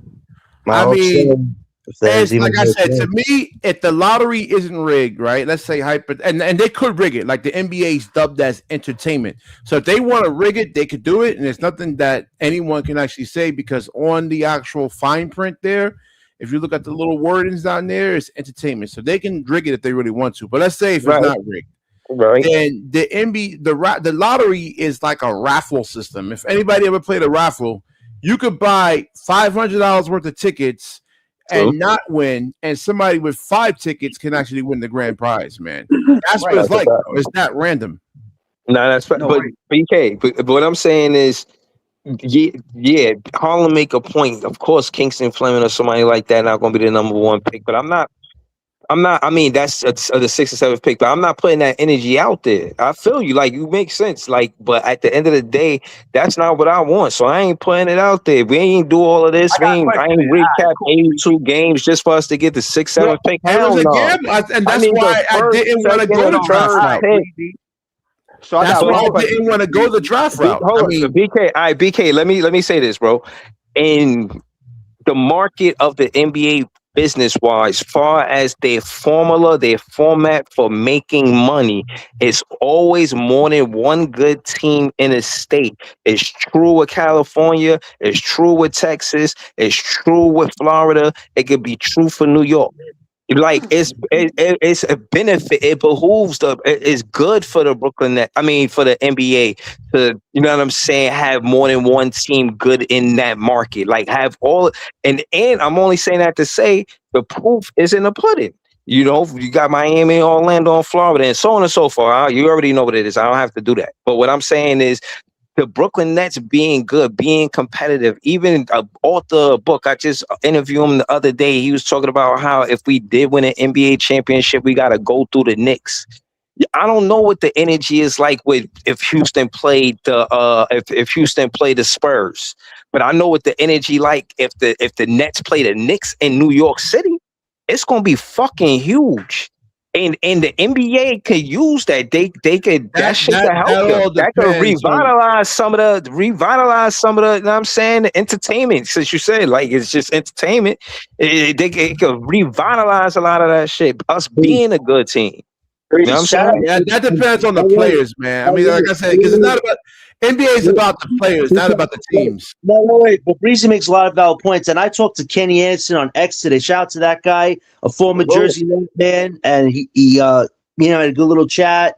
And I'm glad Breezy was part of that. Listen, at the end of the day, to like what Kenny Anderson and that team brought, you need to have a fun culture when you're in that, man. I think that's what the Brooklyn Nets need to get back to. Like being competitive and winning is everything, but the culture needs to matter. It's like Breezy said, Nets and Knicks both being good, duking it out in the playoffs, that should make every New York fan excited because it's better than seeing one team demoralized, get sucker punched time again. Either Knicks are garbage or we're garbage. Well, how about both be good so we could duke it out in a real like box fight type Yeah, of but traction? But what I'm saying is, you have to have competent management, and you just don't have that. but look, Pete, BK, and again, like I do this from the heart. If you listen in Sean Marks, you can listen to Big Fan Breezy and BK. We do want to help. BK saying that because of the way things are right now. But if I can't speak for him, I can at least say that I do want to help. You know what I'm saying? I do want to give you ideas, suggestions, recommendations, and all of that kind of stuff. You know what I'm saying? So I hope you are listening. You know what I mean? Because we really be talking basketball.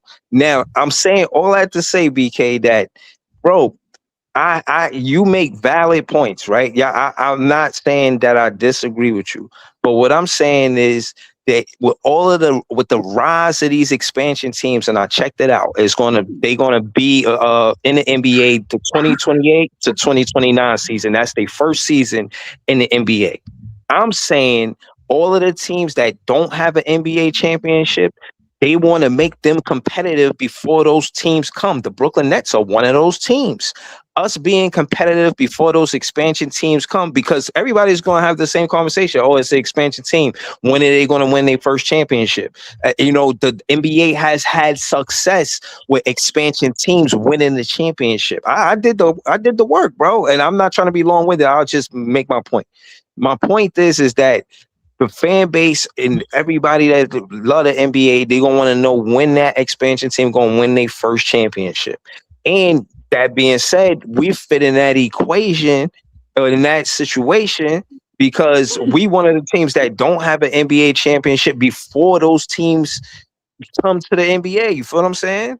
That's all I'm I just saying, want to BK. say this, Breezy. I want to say two things to Breezy. Hold on. So one of them teams, Breezy, is not an expansion team because they already was a team at a point in time. No, So that's it's a really fact.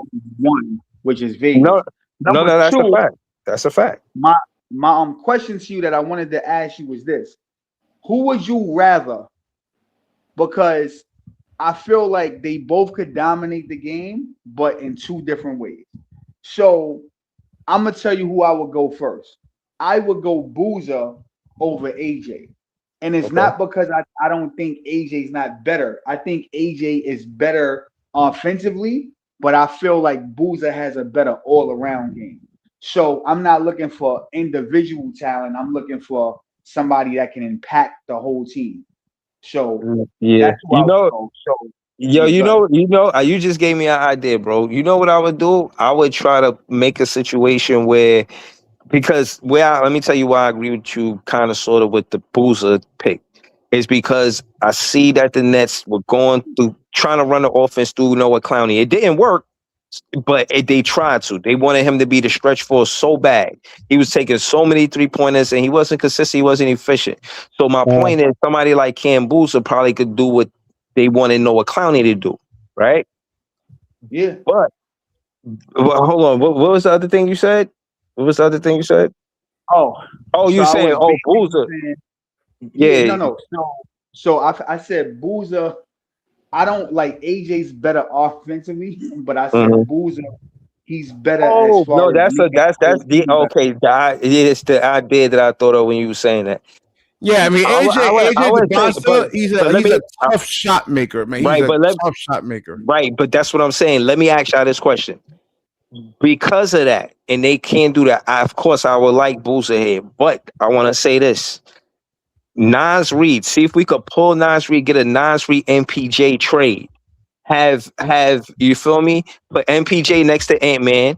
So because Ant-Man, I'm just saying, put him next to Ant-Man. You put and Michael Porter Jr. back on the Western Conference, where he played most of his career, right? Now, that being said, you give us Nas Reed for MPJ. They work that out. Now you got the four that you need. You don't have to rely on drafting a four in a Cam Boozer. You got an experience for. And look, and the reason why I'm saying that is because what you said earlier too.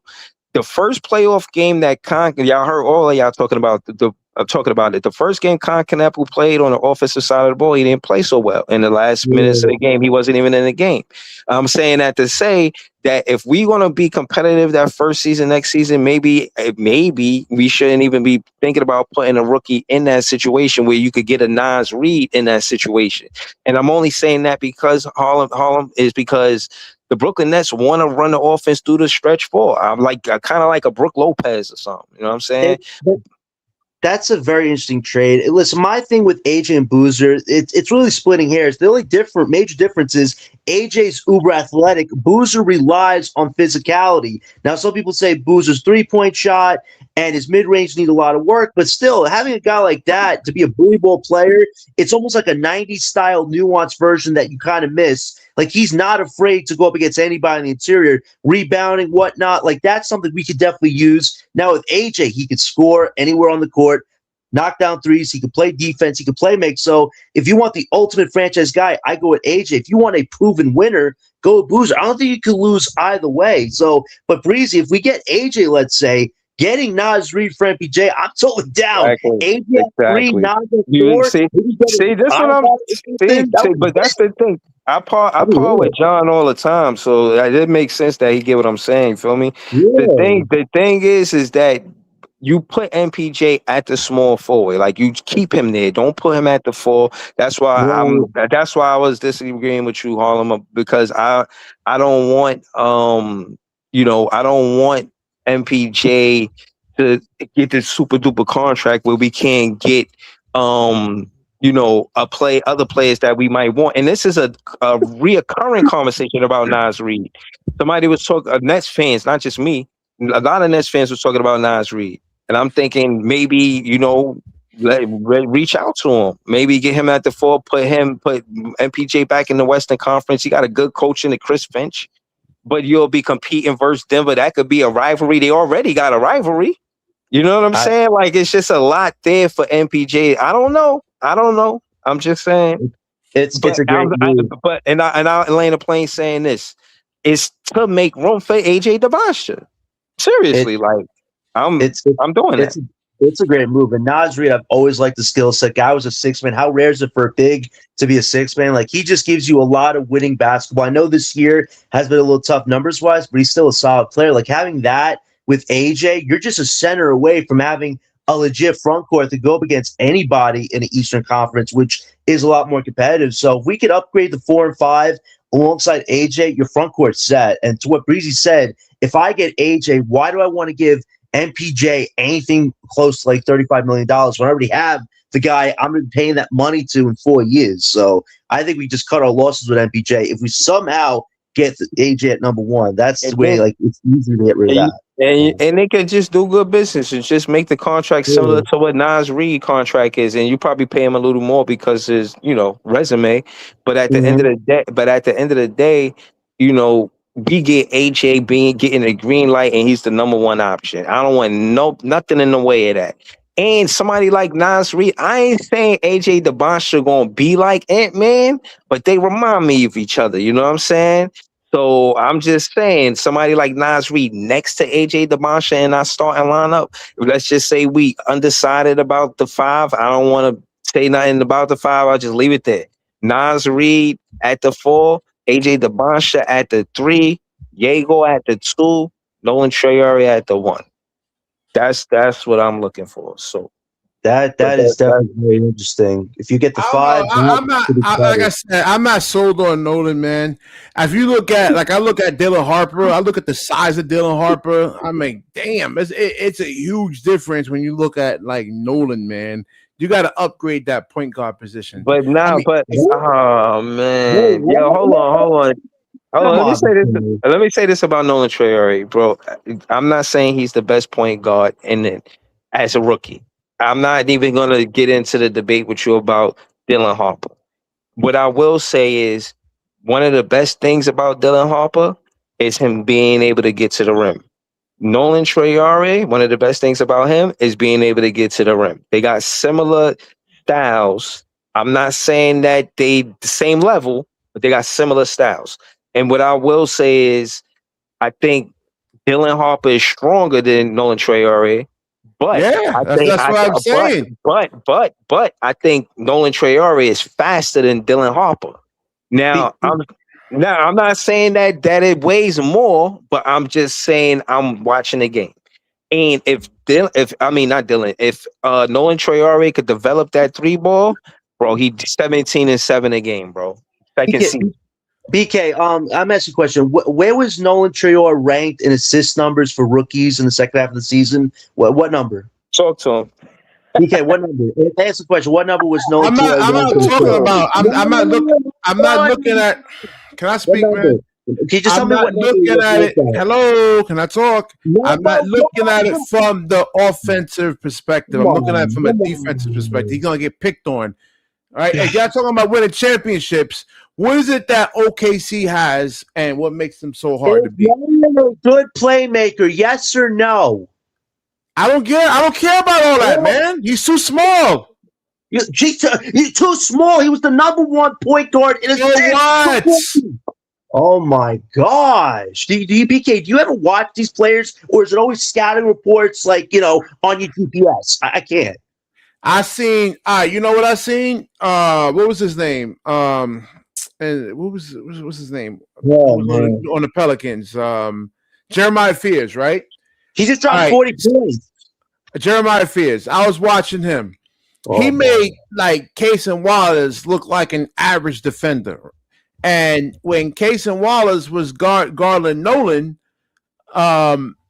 he looked like he didn't even belong in the NBA. All right, That you was get what I'm saying? BK. That was earlier in the season when he was lost like a little lamb. Well, Now you he's saying magically Nolan has an elite ball handling skill, and right now he can actually deal with physicality, which he actually can. BK, he was #1 in rookies and assists by the end of the season. Do you not understand that? By the end of the season, who cares, Jonathan? Oh my gosh, you don't watch them play.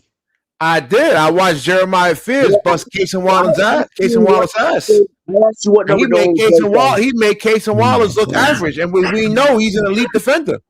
All right, so like I said, to me, you got to be able to do it against non-tanking teams. You got to do it against a top 5 defense. If BK, Nolan, yeah, go ahead.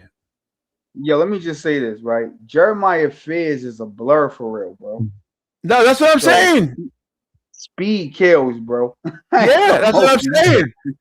He fast shit though. So exactly, that's what I'm saying. He made Case and Wallace look average.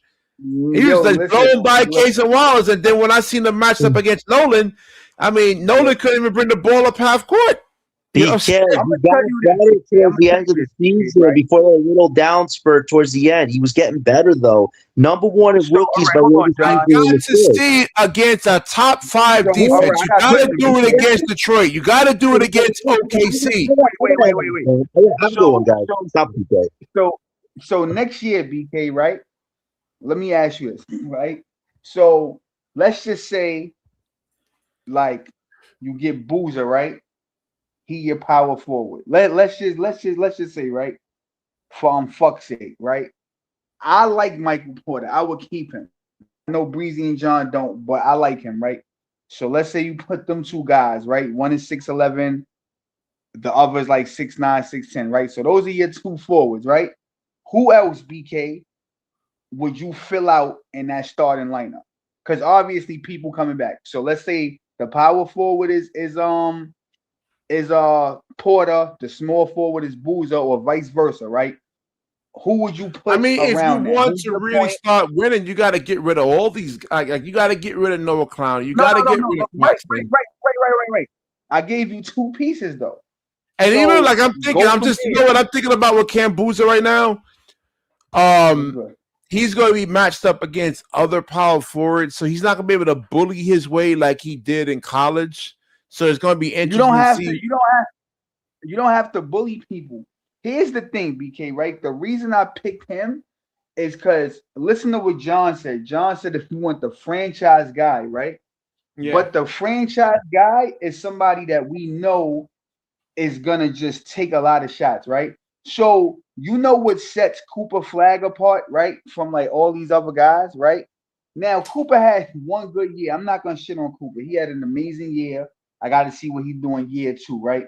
But Cooper Flag, he makes everybody better, right? So he can give you 50, he can give you 10 assists, he can give you 10 rebounds, right? So when I look at Cam Boozer, he gives me Cooper Flag. Like, he can do everything. I can give you 25, I can give you 10 rebounds, I can give you 5 assists.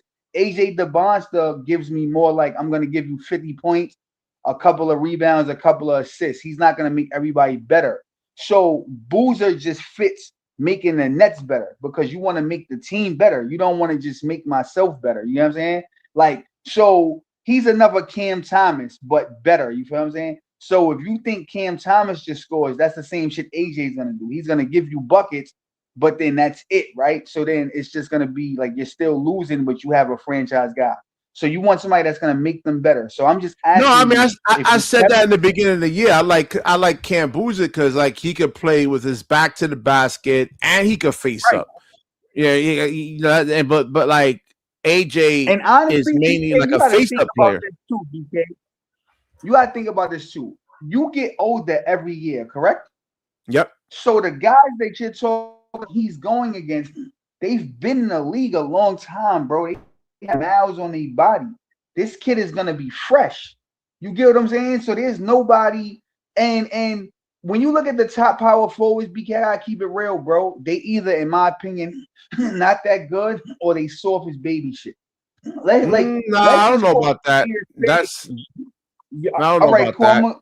gonna name Top one. I'm power gonna name one forward. for you, right? I'm gonna name one for you. You gonna tell me Evan Mobley not soft? Now, before you answer, I didn't say he's not a good player. I just said, is he soft? He's soft as Um, cotton, bro. He's soft as nah, cotton, bro. Let's keep it real. he's a really, really good defender though, man. No. That's not what I said. I said, is he soft? Tim Duncan is the greatest power forward ever. He's soft as cotton, though.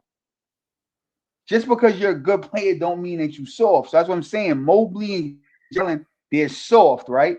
So if you was to say to me, yo, Harlem, I could definitively say that Evan Mobley has stopped Boozer. I don't believe that, because Boozer's not soft. Evan Mobley's soft. Get what I'm saying? So certain people you're gonna be able to bully, right? I don't think he could bully a Bam out of bottle, but I damn sure think he could bully Evan Mobley, bro, for facts. Absolutely, 100%. Yeah. 100%. I mean, yeah, it 100%. depends. You got AD. I mean, there's the, like Julius Randle. I mean, he's strong. Man, it's good to see. Oh, Like, and the don't good even thing about mention Julius Randle. Don't even mention him. He's a bum, bro.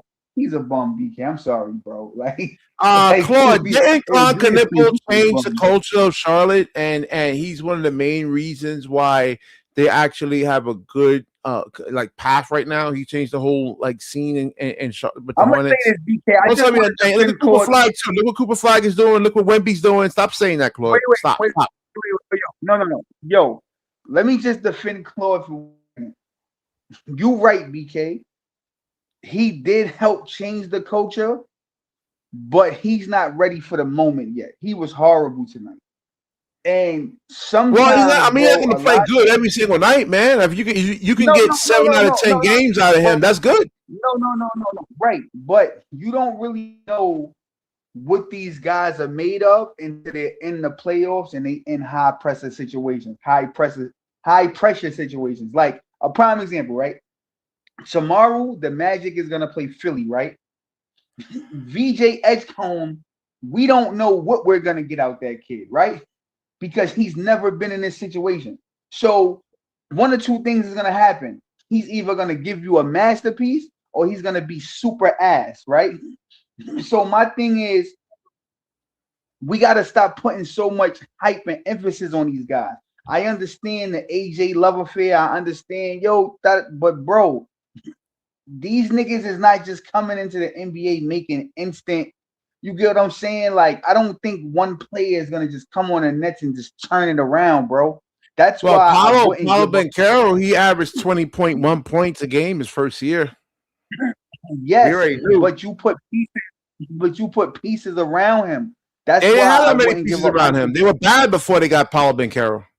No, exactly. No. But I'm saying they eventually put pieces around him. They wasn't good. He was good. That's what I'm saying. We knew right away. You could see. That's what I'm saying. His first year, I mean, that's not easy to do. No, yes, but I'm saying these guys are not gonna be like franchise changing guys like right No, off. I didn't say that, man. But I mean, you gotta look like you belong, though, man. Like if you look at so right, look at Drake Powell. What do you think about Drake Powell, man? I think Drake Powell can defend. That's it. He's a good defender. He's a good defender. Look, I'm gonna tell you this, BK. I'm not gonna lie to you, BK, right? So you said basketball is the only sport that you watch. So I'm gonna ask you a question, and you should know this question, right? What is fucking damn. What was Kawhi Leonard and Jimmy Butler when they first came into the NBA? No, but those are rareries. I'm not. That's what I'm saying. No. Yeah. I agree. No. But, I said it. No, I've mentioned those guys all the time on the show, but like I said, those are rareries, man. I mean, out of the 30-something years I've been watching the NBA, like I never seen role players just morph into NBA superstars, man. That's what I'm saying. Like Kawhi Leonard and Jimmy Butler are rareries. No. And like I said, and those guys, listen, those guys put the work in, man. Like you got to put the work in. You know, like most, like you were saying, Go ahead. I'm listening.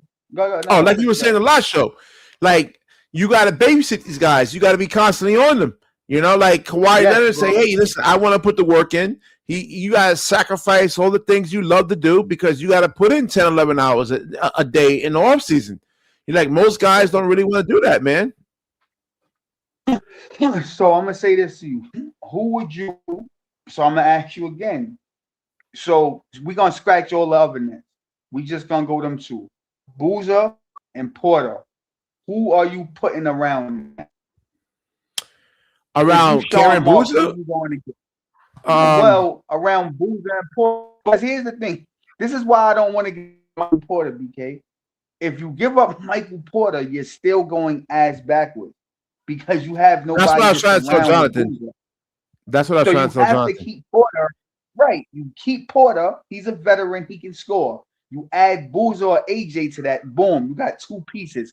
Now you add if around. You don't have. If you, like I said, you played basketball before, Harlem. You played 5-on-5 basketball where nobody can shoot, right? It's ugly, right? Right. It's ugly. You know what I'm saying? So you gotta have spacing around. Because like if let's say Ben Cyrus is your point guard and LaMelo's guarding him, you think like LaMelo's guarding him at the 3-point line, or he's gonna sag off and dare Ben Cyrus to shoot the ball? And that's going to cause it makes it easier to help. No, right. That's what I'm saying. You gotta have guys that can shoot the basketball. It's such a critical. It's so important in basketball. Shooting is so important, man. I can't overly emphasize. I'm gonna be honest with you, bro. There's no free agents really, so that means the Nets' best thing is hopefully to pick up somebody good. Keep Michael Porter, and then they're gonna bring back the same cast of characters. So you're in favor of actually keeping Michael Porter Jr. And how much you want to give him? You want to give him like $151 million? Yo, listen, man. You want to think I'm crazy for saying this? Right now, you need to pay anybody to play in Brooklyn. So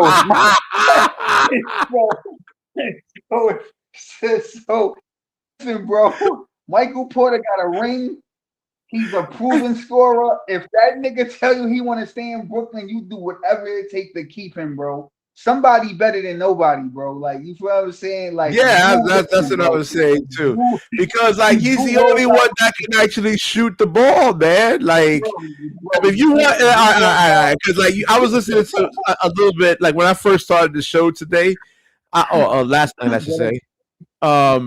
Sean Marks was talking about like developing the rookies. Well, I said, well, you're gonna need some spacing around those guys, man.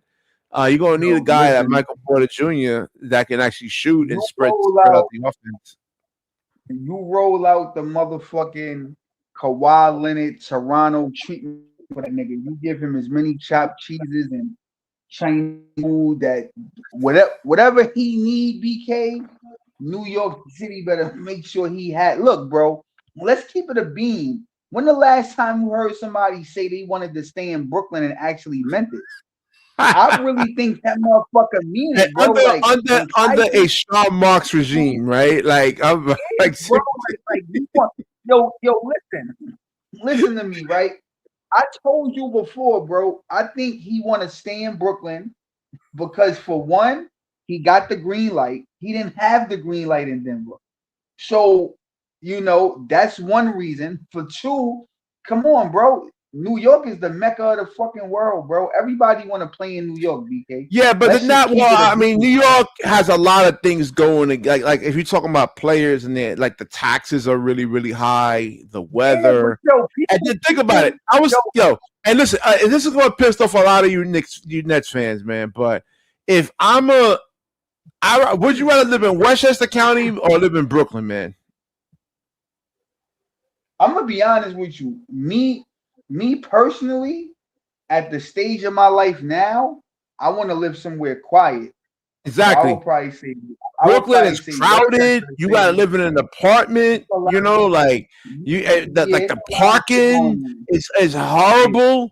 I rather the Knicks. They play up in Terrytown, so you can buy a nice home in Westchester County. You know, it's quiet. Yeah, like White Plains, the ruler. Yeah, like right around there, and it's just quiet. Is peaceful, no drama or anything like. I told you, man. I ran into Mike Brown. He lives one town above me. I said, "Oh, so you live up there?" Yeah. Yo, listen. Like, and then the New York traffic is horrible, bro. That's what I'm saying. It's just like you gotta get an apartment. You know, I lived in the Bronx all my life. I'm in Westchester now, man. And you couldn't pay me to go back to New York City. You couldn't pay me to do it. Like when you look for parking, like up in Westchester County, I mean, there's like all the stores have parking lots. You could just drive right in. You don't gotta look for parking. I mean, it's somewhat crowded, but like if I would rather, you know, like play for the Knicks, you know, even let's say if I was a Nets fan, I was just like, listen, the Knicks, they practice in Terrytown. I think it's in Terrytown, right? Like right along the Hudson. Their practice rule, they wasn't SUNY purchased and they moved over to Terrytown now. So they practicing in Terrytown. Yo, listen, I told you, man, they need to go back to Jersey, bro. Listen, bro, listen. I like the Brooklyn brand. I like Brooklyn, man. I like the logo. I like the colors. It's better than Knicks, like in terms of the brand, like how it looks, and like I see more people wearing Brooklyn gear than Knicks gear. Well, I mean, is it a surprise? The Nets the gear looks better. I'm saying the clothes look better. The black and white, the B symbol. For me, I like it all, bro. I ain't gonna front. It's just too bad that Sean Marks is like screwing it up, man. That's the thing. So I'm gonna put it to you like this, right? Breezy and John are the two most loyal Net fans I ever met in my life. As far as like other people, I feel like I kind of come to these senses like this shit bad. They kind of like, no matter how bad it is, they don't think it's as bad as it is. No, it's bad, man. It's bad.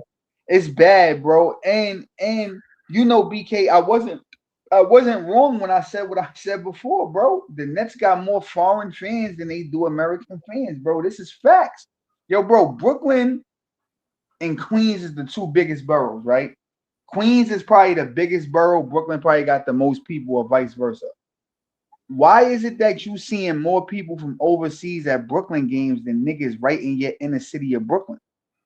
Just think about that, bro. That goes to show you how bad as the team is bad. Because like I said, when it comes to the NBA, the NBA is really all about like the players. It's not about the team. It's really about the players. If you can get Wemby to Brooklyn, like hypothetically, that changes a lot of different things right there, man. You know what I'm saying? It's gonna be a lot of people like, you know, you'll have more media, press coverage and everything. You want Wemby? Y'all niggas got Michael Porter. Listen, I'm just saying as a hypothetical, like just to like illustrate my point. It's really about the players. Pay Michael Porter whatever he needs to be paid, bro. Whatever that nigga want, you lose Michael Porter, bro. Like, pay Michael Porter, man. $200 million with whatever. If you gotta pay that nigga like he Jaylen Brown and Jason Tatum, you gotta do what you gotta do, bro. But he need to be. But you gotta keep somebody in Brooklyn. But Jonathan does make a point where he was saying like, I think. Like this year, Michael Porter Jr. was playing contract basketball. He wasn't necessarily like stat padding, trying to get as much numbers as he can, because that's what's really going to pay him. That because he already know it's a tank. Yo, bro, why? Like, think about that. What's the logic in playing winning basketball in a tanking situation? So I'm gonna try to win with a team I can't win with, Well, I bro. mean, I actually want to see those milestones too. I want to see if he can actually make the Nick Claxtons, because like Nick Claxton's not gonna be able to generate any kind of offense on his own, man. You got to set him up. You got to put him in positions to actually really thrive, man. So, bro,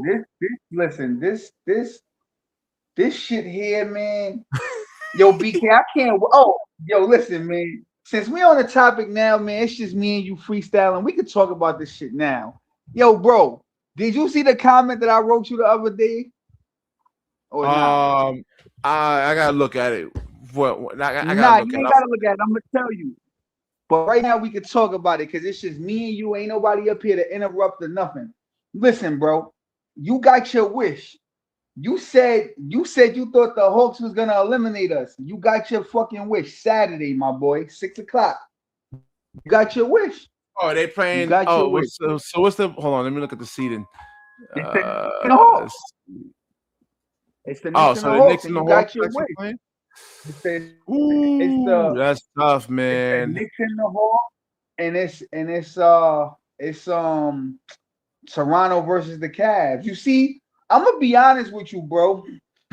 A lot of people, I don't know if you watch First Take and them niggas. Be honest with you, I feel like yo, and this shit is gonna be crazy to you, BK. I think some of our takes on here be better than First Takes, bro. Because some of them niggas, they don't just like Stephen A. That's the thing is, I hoop. I actually really play basketball. Stephen A. Smith don't play basketball, man. So he just don't know what the hell he's talking about. No. But I think not just him. I think all of them. So I think they just dick ride, and I'm sorry to say that, but I gotta say it. I think they just meat ride whoever the favorite is.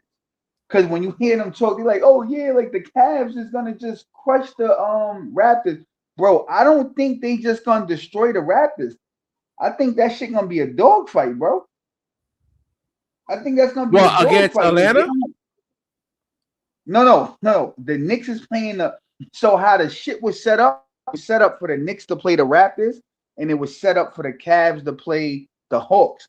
But then on the last day, the shit flip flop. So now it's the Knicks and the Hawks, and it's the Cavs and Raptors. So that's gonna be a tough matchup, man. Because that's what I'm trying to say, and they saying that they gonna dog dog the rap. I'm like, nah, no, man. They got like Jalen Johnson. They got a squad, and they better not pound like Jalen Brunson better not be pounding the air out of the basketball. No. You talking about the wrong series. I said they saying that the Cavs is gonna dog walk the Raptors. I said that's gonna be a dog that's fight. A possibility. I think that will go 6-7 games. Bro, that's gonna be a dog. Yo, bro, listen, BK. I wouldn't be surprised if the Raptors eliminated them, bro. That shit gonna be a dog fight, bro. That's not gonna because they don't got nobody on the Cavaliers that could go. Yo, Brandon Ingram is the baby KD. I keep saying that shit. They don't got nobody on here that could stop him, bro. The Cavs don't have nobody to guard him straight up, bro. He is gonna cook them niggas for 30 every time. They gonna have to double Brandon Ingram, bro. They don't have who are you gonna put on him? He will cook the fuck out Evan Mobley, bro. They don't have nobody to guard. They don't got nobody to guard Ingram, bro. Like I'm telling you, you feel what I'm saying? And then if Quickly come back. If they got RJ Barrett, I think the Raptors, bro, they gonna be, but it all come down to what Vegas be wanting. You feel me? Because I feel like Vegas be wanting. They've been wrong a lot of times too. Vegas is not always right though. All right, but we're gonna do on Friday. I'm gonna do a preview on the Knicks and the Hawks, man. That's gonna be an interesting series.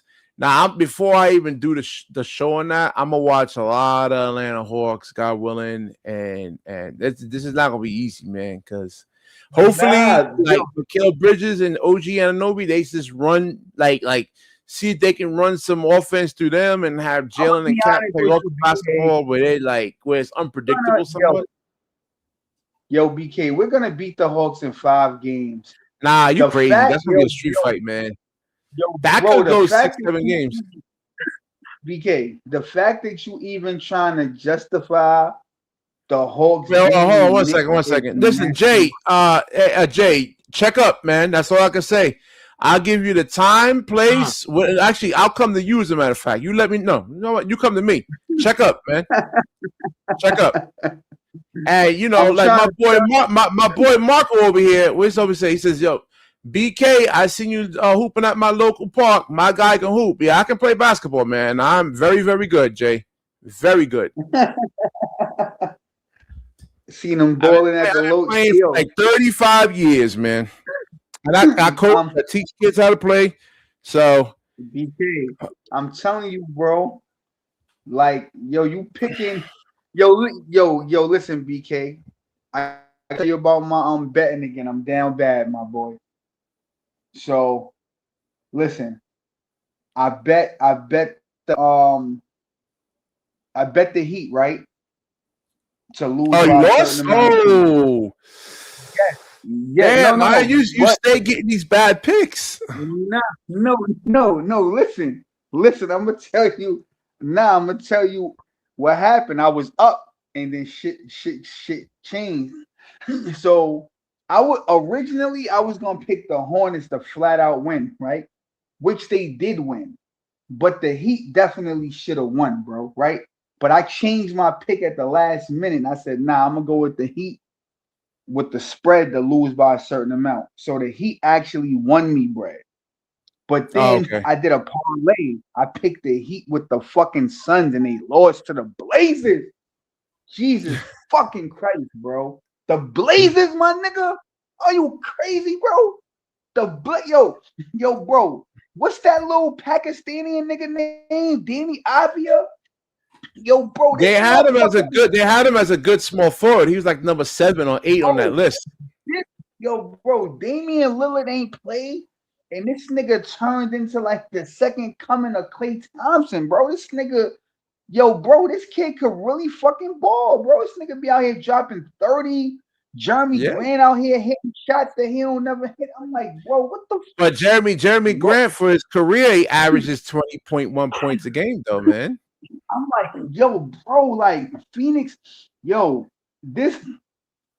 You know why this shit is nasty work, BK? Because not only did they lose me money, but it's nasty work because now we have to have a Portland San Antonio series. Nobody want to see Portland and San Antonio, bro. That's disgusting, my nigga. I'm gonna keep it a bean with you. I really wanted the Clippers to play the Spurs, really because of the whole Kawhi Leonard kind of thing. You feel what I'm saying? I don't think they would have won, but just to have Leonard go back and give them belt, you know what I'm saying? It was just a better storyline. But now you got Portland playing the Spurs. I'm not winning no money off that, bro. You know what I'm saying?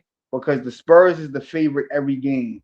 So a $10 bet, nigga, you winning like 50 cents off the Spurs. You feel what I'm saying, bro? So it's like that's just a bad bet. What You know what I'm happens? saying? What happens if Portland wins, though? How much money would you make, though? So it just depends. So like 10 times out of 10, like they're the heavy underdog. So like they should have probably be plus 10, plus 10.5. You feel what I'm saying? Which would mean they'll have to lose by 10 or less to like cover that spread. You feel what I'm saying? If you pick Portland to flat out win off a $10 bet, my nigga, you might win like $25, $30. Because they're gonna be the heavy underdog. Feel me? Hold on, one And if second, you one do second. So how, if I don't know what I'm talking about, Jay, how did I actually know that Cam Thomas was going to be at the league when I've been saying it for the last 2 years, and everybody else, all the pros was saying that, oh, Cam Thomas, he's the best player, and I told you he was ass, and I said he'll be going to China, and then when he got to Milwaukee, hold on, Harlem, hold on. And when we got to Milwaukee, he said, see, BK, I told you. Yeah, he's going to be on another team. I said, watch, give it 2 to 3 weeks, and they're going to waive him. They're going to cut him. And that's exactly what happened. I think, Jay, I think I know what I'm talking about. Who are you talking to? And you got to put the comment up. Who are you talking to? Jay, he says, I don't know anything about basketball and stuff like that. Yo, Jay, pull up, my boy. No, I got to get some sleep. No. If Jay wants to come on, he can come on tomorrow night. but they the heavy. So the thing is, BK, when a team is a heavy favorite, you don't win money, right? So the Spurs, let's keep it in the buck, bro. The Spurs should easily sweep Portland. Now, if Portland had if they had Damian Lillard, they would still be the underdog. But you would still give them a puncher's chance, right? Like, okay, if Dame go off a couple of, you know what I'm saying? Like, and then these other niggas start hitting shots, but Dame is not playing. So, do you expect Danny Avia and Drew Holiday and Jeremy Grant? You know what I'm saying? Like, Robert Williams is nice. One thing is that there's no pressure on Portland, though, man. So no, it's not. That gives them somewhat of an advantage right there, bro, because they got Klingon. Klingon is like a unskilled Arvydas Sabonis, bro. He's so ass to me, bro. I mean, he dropped 15 on Clax. Yo, bro, he DJ got to come up here and he got to defend his guy Khalil Ware, because he be talking like Khalil Ware like really like that. I ain't gonna front. He played his ass off tonight. I don't got nothing bad to say about him, but he do a lot of shit that young players do. Like, you know what I'm saying? Take shots that's like unnecessary. Like, bro, you 7. Like, I just hate big ass people, BK, shooting the ball, bro. I just hate that, man. Like, I'm not a fan. He's not the biggest guy, man. And it would be like, you don't want to see him pounding the basketball up against big guys. Like, that's you want to get him switched on to like a. No. Let me finish. Because like you want to see him get, like, let's say if he's gonna post up, let it be a smaller player he can overpower, where he can get to the rim in like one dribble, 2 dribbles. He can overpower Wemby. Have you not seen Klingon, bro?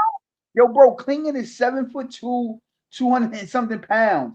He can easily just muscle his way. Yo, bro, let me tell you something, BK. Half of the NBA could muscle Wembanyama. I've seen Adebayo push him out the way. That's why I wasn't buying that. Oh, Wemby's the best player in the league and all this nonsense, because like I was arguing with this other guy, Dorian.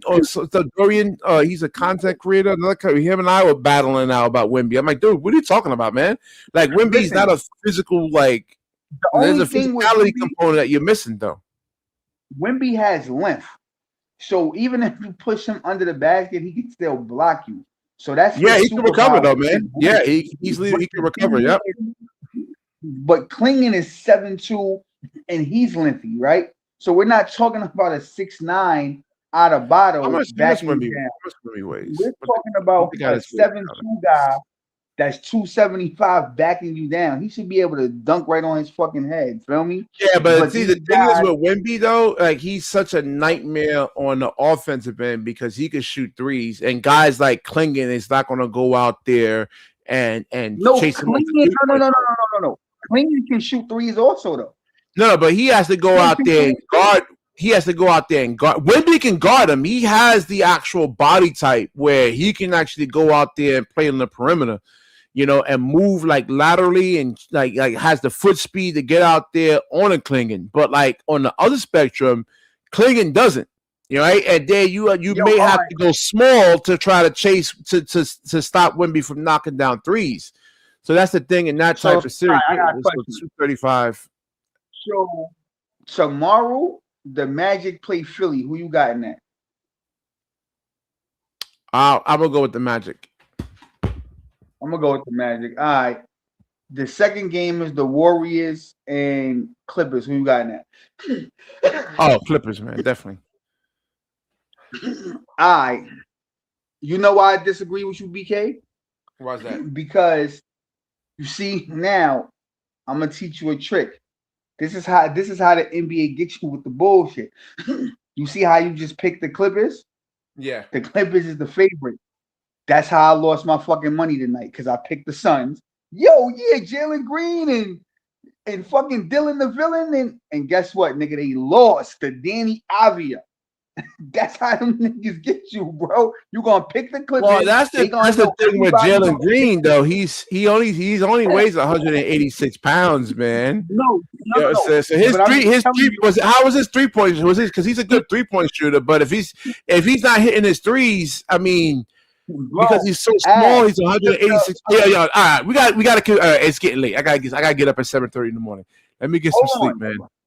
That's Real how quick. they lost. Actually, they was down by 2. Devin Booker passed to Jalen Green. His ass missed the 3. Goodwin caught the rebound and got stripped, and that's how they lost. But that's what I'm telling you. That's how you lose the money, because they like, yo, everybody gonna load up on the Clippers to win, right? First of all, Steve Kerr said that he putting Steph Curry on a minutes restriction. So that already tells me right then and there, they have no desire to even make in the playoffs. You feel me? Because they know they going home against OKC. So it kind of just feel like they just conceded. You feel me? Like, you know what, bro? I don't even want to even take that route. So, but if Curry did play BK, that's how people lose, because they know you're gonna pick the favorite. Yeah, we gonna pick the Clippers at home. Jalen Green wasn't that efficient tonight, man. 29 shots, 14 out of 29. That's ugly, man. Ugh. Nah, yeah, he's not like he He hit a lot of his threes. That's what I'm saying, because he's his size. See, that's what you got to look at Jalen Green too. It's a gamble with him. He's only 186 pounds, man, and he's going up. Phoenix should have never gave up Kevin Durant, bro. That was the dumbest shit in the world. Holiday played this game. Yeah, see, and Drew Holiday was actually more efficient, and he can be more of a disruptor.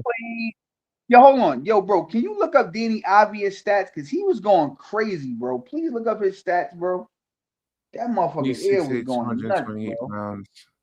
He could hoop too, BK. You got to watch this game, bro. He could hoop. Yeah, 33. Yeah. No, I was just looking at him when I was going over the top small forwards in the NBA. He was like number 7 or 8 or something like that. Bro, if he come back with Damian Lillard next year, Portland might be on to something. I don't know if they're gonna keep Drew Holiday or not, but when Dame come back, they got a little core. Like, well, he averaged 13, so I mean, his career average is 13.3 points a game, and then you let him go up for 30. So who was guarding him then, man? Oh no, right now he's averaging 24 points on this season. No, well, the Wizards get up on him. Damn, that's crazy. Yeah, because Dame ain't played this year, bro. He got an opportunity and he went. You see. But that's the shit I don't like, because then Dame will come back and then they'll forget that this guy can hoop, and then they'll just go into putting him in a corner. Nah, you gotta let people grow off of what they doing. You feel what I'm saying? Like, yeah, Dame, you the guy, but let him still be him, bro. Don't just put that motherfucker in the corner, because he can actually help and contribute. So, but are you getting on when? Tonight. I'll be on tonight. All right. So pull up, listen, BK, and talk about some of the playing games, bro. It was two great playing games tonight, bro. So definitely, yeah, I agree. But people like they know me for, like, do they really care about it? They know me for Brooklyn, not for like the like. Yo, Phoenix bro, Sun. stop caring about what other niggas think. What are you talking about, man? This is a business right here, man. You gotta care about what your customers think. Bro. First of all, bro, right? You know why you don't care? Because Brooklyn basketball is over. It's over, bro. Pack that shit up. Over. It's time to move on and talk about other shit, my nigga. Respectfully. Nah, true. We're gonna get into the Knicks though. Saturday's the first game. You said? You need to get into everything. Saturday, so it's the Knicks. 3:30 is the Minnesota Denver, and then I think at 12 or 1 it might be Boston and like the Magic or whoever they gonna play. But I'm just saying you should cover all the games, bro, because it's gonna be some like this is a side. I don't do this full time. It's a side hustle, man. I don't just come over. I do my homework first before I start talking about things, man. I don't want to sound stupid. Listen, it's a lot of work. You could never sound stupid, bro, when you just, like at the end of the day, if you such a savant, my nigga, then you should just kind of know. No, I know that, but it's a lot of players, dude. It's like 400 players, man. You know what I'm saying? You can pay me $2 million a year. Like, I can't. That's why they have like coverages. Like, that's why Stephen A. Smith don't know what the hell he's talking about, man, because it's hard to really just. I'm saying like cover the games that matter, like Minnesota and Denver. That's something that you could talk about. That's going to be an intriguing series. The Knicks come on right after that. You know what I'm saying? I don't even want to talk about the Knicks and the Hawks because I already know the Knicks is gonna beat the shit out them. Nah, You better that's off going. That's talking gonna be. about That's going 6-7 games. That's not gonna be an easy. bro. That's not going, bro. It's not. They struggled bro. against Detroit. Hold on, they struggled They struggled against Detroit Oh last my year, God. and Yo, offensively, Atlanta's way better than Detroit was last year. So we'll see. And there's been some BK, regression. hold on, BK. Wait. You right now, bro. You lying. Hold on, bro. Detroit got Cade Cunningham, right? One of the top point guards, right? And one of the top players, right? In many people's eyes. Atlanta don't have a Cade Cunningham, bro. They don't I have a know, but Cade, bro. They don't have nobody they got a better no, that bench. matters, bro. No, they don't, bro. They got players that can disrupt Jalen Brunson. It's gonna be an interesting watch, man. It's gonna be an interesting watch. I got the Knicks. I got the Knicks coming out of it, but it's gonna be ugly though, man. Yo, BK, who you got off the bench on fucking Atlanta, bro? Who? I just think their players are actually better than Bro, you said they got a better bench. Who off the bench, bro? You ain't answering my question. Who? It's better than the Knicks. The Knicks Bro, don't have who? the Knicks. I mean, we'll see. I mean, I was looking at Landry Shamet. I'm like, I said, and he was getting physical on. Yo, I gotta go. I gotta get up, man. I don't want to be too tired. I gotta go, man. Come on, you be sucking me in. All right, and the bench is bad for both teams. We'll see, and the bench doesn't matter in the playoffs, pretty much though. All right. That's crazy. This nigga said they gonna win 2 games on the Knicks. That's nasty. Nah, it might go 6. It might go 6-7. All right. Like, comment, subscribe, certainly share the show. And when you share, the universe shares back with you. Peace. All right, BK. All right.